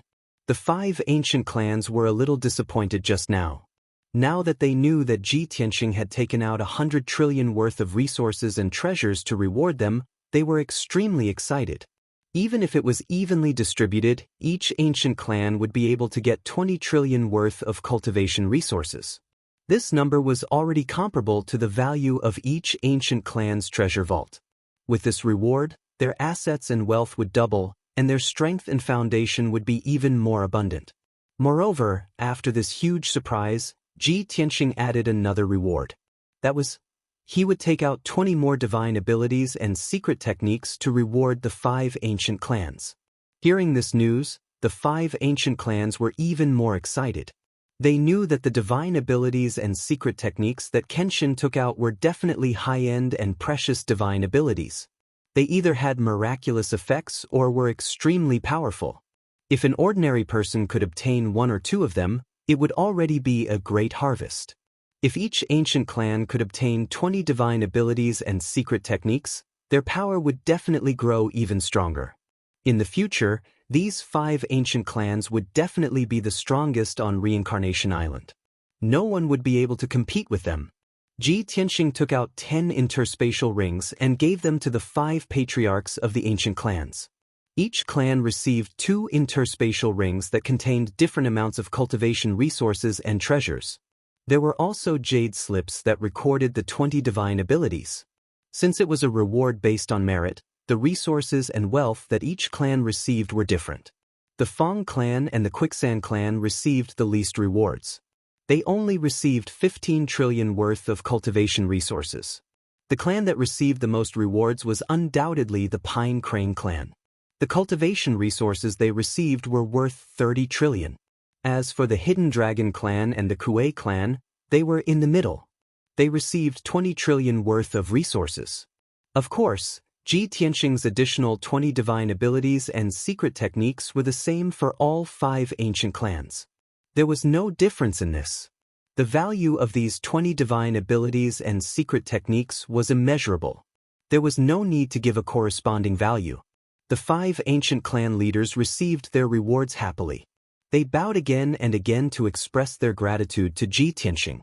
The other god kings, generals, and domain lords in the hall were filled with envy and jealousy when they saw the 5 ancient clans receive such great rewards. Finally, Ji Tianxing announced the most important task, which could be considered a reward for the 5 ancient clans. That was, the Pine Crane clan would act as the vice alliance leader of the Rebel Alliance's Reincarnation Island branch. When he wasn't on Reincarnation Island, he would have full authority to handle all matters on Reincarnation Island. The other 4 ancient clans would form a monitoring group to assist the Pine Crane clan in managing the Reincarnation Island and supervising the Pine Crane clan. This way, when Ji Tianxing wasn't on Reincarnation Island, the 5 ancient clans would be the ones in control. Among the 5 clans, the Pine Crane clan was the most respected. Of course, in order to ensure that the Pine Crane race did not become too powerful, the other 4 ancient clans had the responsibility to supervise them. The domain lords of the 18 domains were also qualified to send jade slips to Ji Tianxing to report matters directly. When Ji Tianxing announced this task, the hall was in an uproar. Countless people cried out in surprise, revealing excited and envious expressions. This was especially so for the people of the 5 ancient clans. Their hearts raced and their blood boiled. Many people were so excited that they danced with joy. Compared to the 100 trillion cultivation resources, this reward was obviously more shocking. It made the 5 ancient clans excited and exhilarated. After a while, everyone gradually calmed down. The patriarchs of the 5 ancient clans hurriedly kowtowed to Ji Tianxing to express their obedience and gratitude. The meeting ended just like that. The god kings, generals, and domain lords all bowed and left the hall. Next, Ji Tianxing oversaw Yudu City and stayed in the Netherworld Divine Palace, waiting for the situation on Reincarnation Island to settle down. As for the generals, domain lords, and god kings, they would return to their respective territories and rush to their respective posts to carry out their missions. Of course, before the 18 domain lords left, they met Ji Tianxing again to ask him how to open the seal formation of the Domain Lord Manor. After all, the Domain Lord Manors of the 18 domains had been cleared out by the Rebel Alliance and sealed with a formation. The Domain Lords had different thoughts about the seal formation set up by Ji Tianxing. Only a small number of them hoped that Kenshin could remove the seal formation and allow them to enter and leave freely. However, most of the Domain Lords did not think so. Instead, they felt that keeping the seal formation would give their Domain Lord Manor an additional layer of protection, and they would feel more at ease. After all, the seal formation set up by Kenshin was very close to a supreme-grade king-level divine formation. It was stronger than the original defensive formation of the Domain Lord Manor. As long as Kenshin told them how to open the formation, they could still enter and leave without much impact. After all, they had already made the heavenly oath and pledged their loyalty to Kenshin. They would not have any other thoughts. The final result was in line with most of the domain lord's expectations. Ji Tianxing did not intend to remove the seal formation of the various domain lord manors. He only told the domain lords how to open the formation. After all, he did not want to waste any more time to remove the formations one by one. When the region masters received the method to activate the Great Formation, they left Yudu with hearts full of joy. They brought the soldiers under their command back to their own territories. One day later, Kenshin officially announced that he had taken over the entire Reincarnation Island. The news quickly spread throughout the entire Reincarnation Island, and countless forces and empires learned about it. In just a few days, the news spread throughout the Reincarnation Island, and hundreds of millions of people learned about the good news. Instantly, the entire Reincarnation Island fell into great shock and joy. Although many experts and forces were mentally prepared, they knew that Commander Mingi was defeated and that Kenshin was destined to take over the Reincarnation Island. However, no one expected that this day would come so quickly. Moreover, the process was very simple, easy, and smooth. There was no large-scale battle that affected the entire Reincarnation Island. It seemed that the battle was limited to Yudu City and ended quickly. From this, it could be seen that the rebel alliance led by Kenshin would be crushed easily by the soldiers under Commander Mingi's command. No one knew that the two armies did not actually fight at all. Kenshin only assassinated Commander Mingi and then gradually took over Yudu City. The process was easier, smoother, and faster than the people had imagined. However, no matter what, hundreds of millions of people were still jubilant and excited. They discussed this matter excitedly and cheered for Kenshin. After all, after the 18 domain lords returned to their respective territories, they quickly began to implement the new policies. The first order they carried out was to abolish slavery and restore freedom to all the people. This was the magnificent feat that hundreds of millions of people looked forward to the most. You're tuning in to the Wang Lin's Journey YouTube channel. Don't forget to subscribe and join us on this journey to catch the most captivating stories.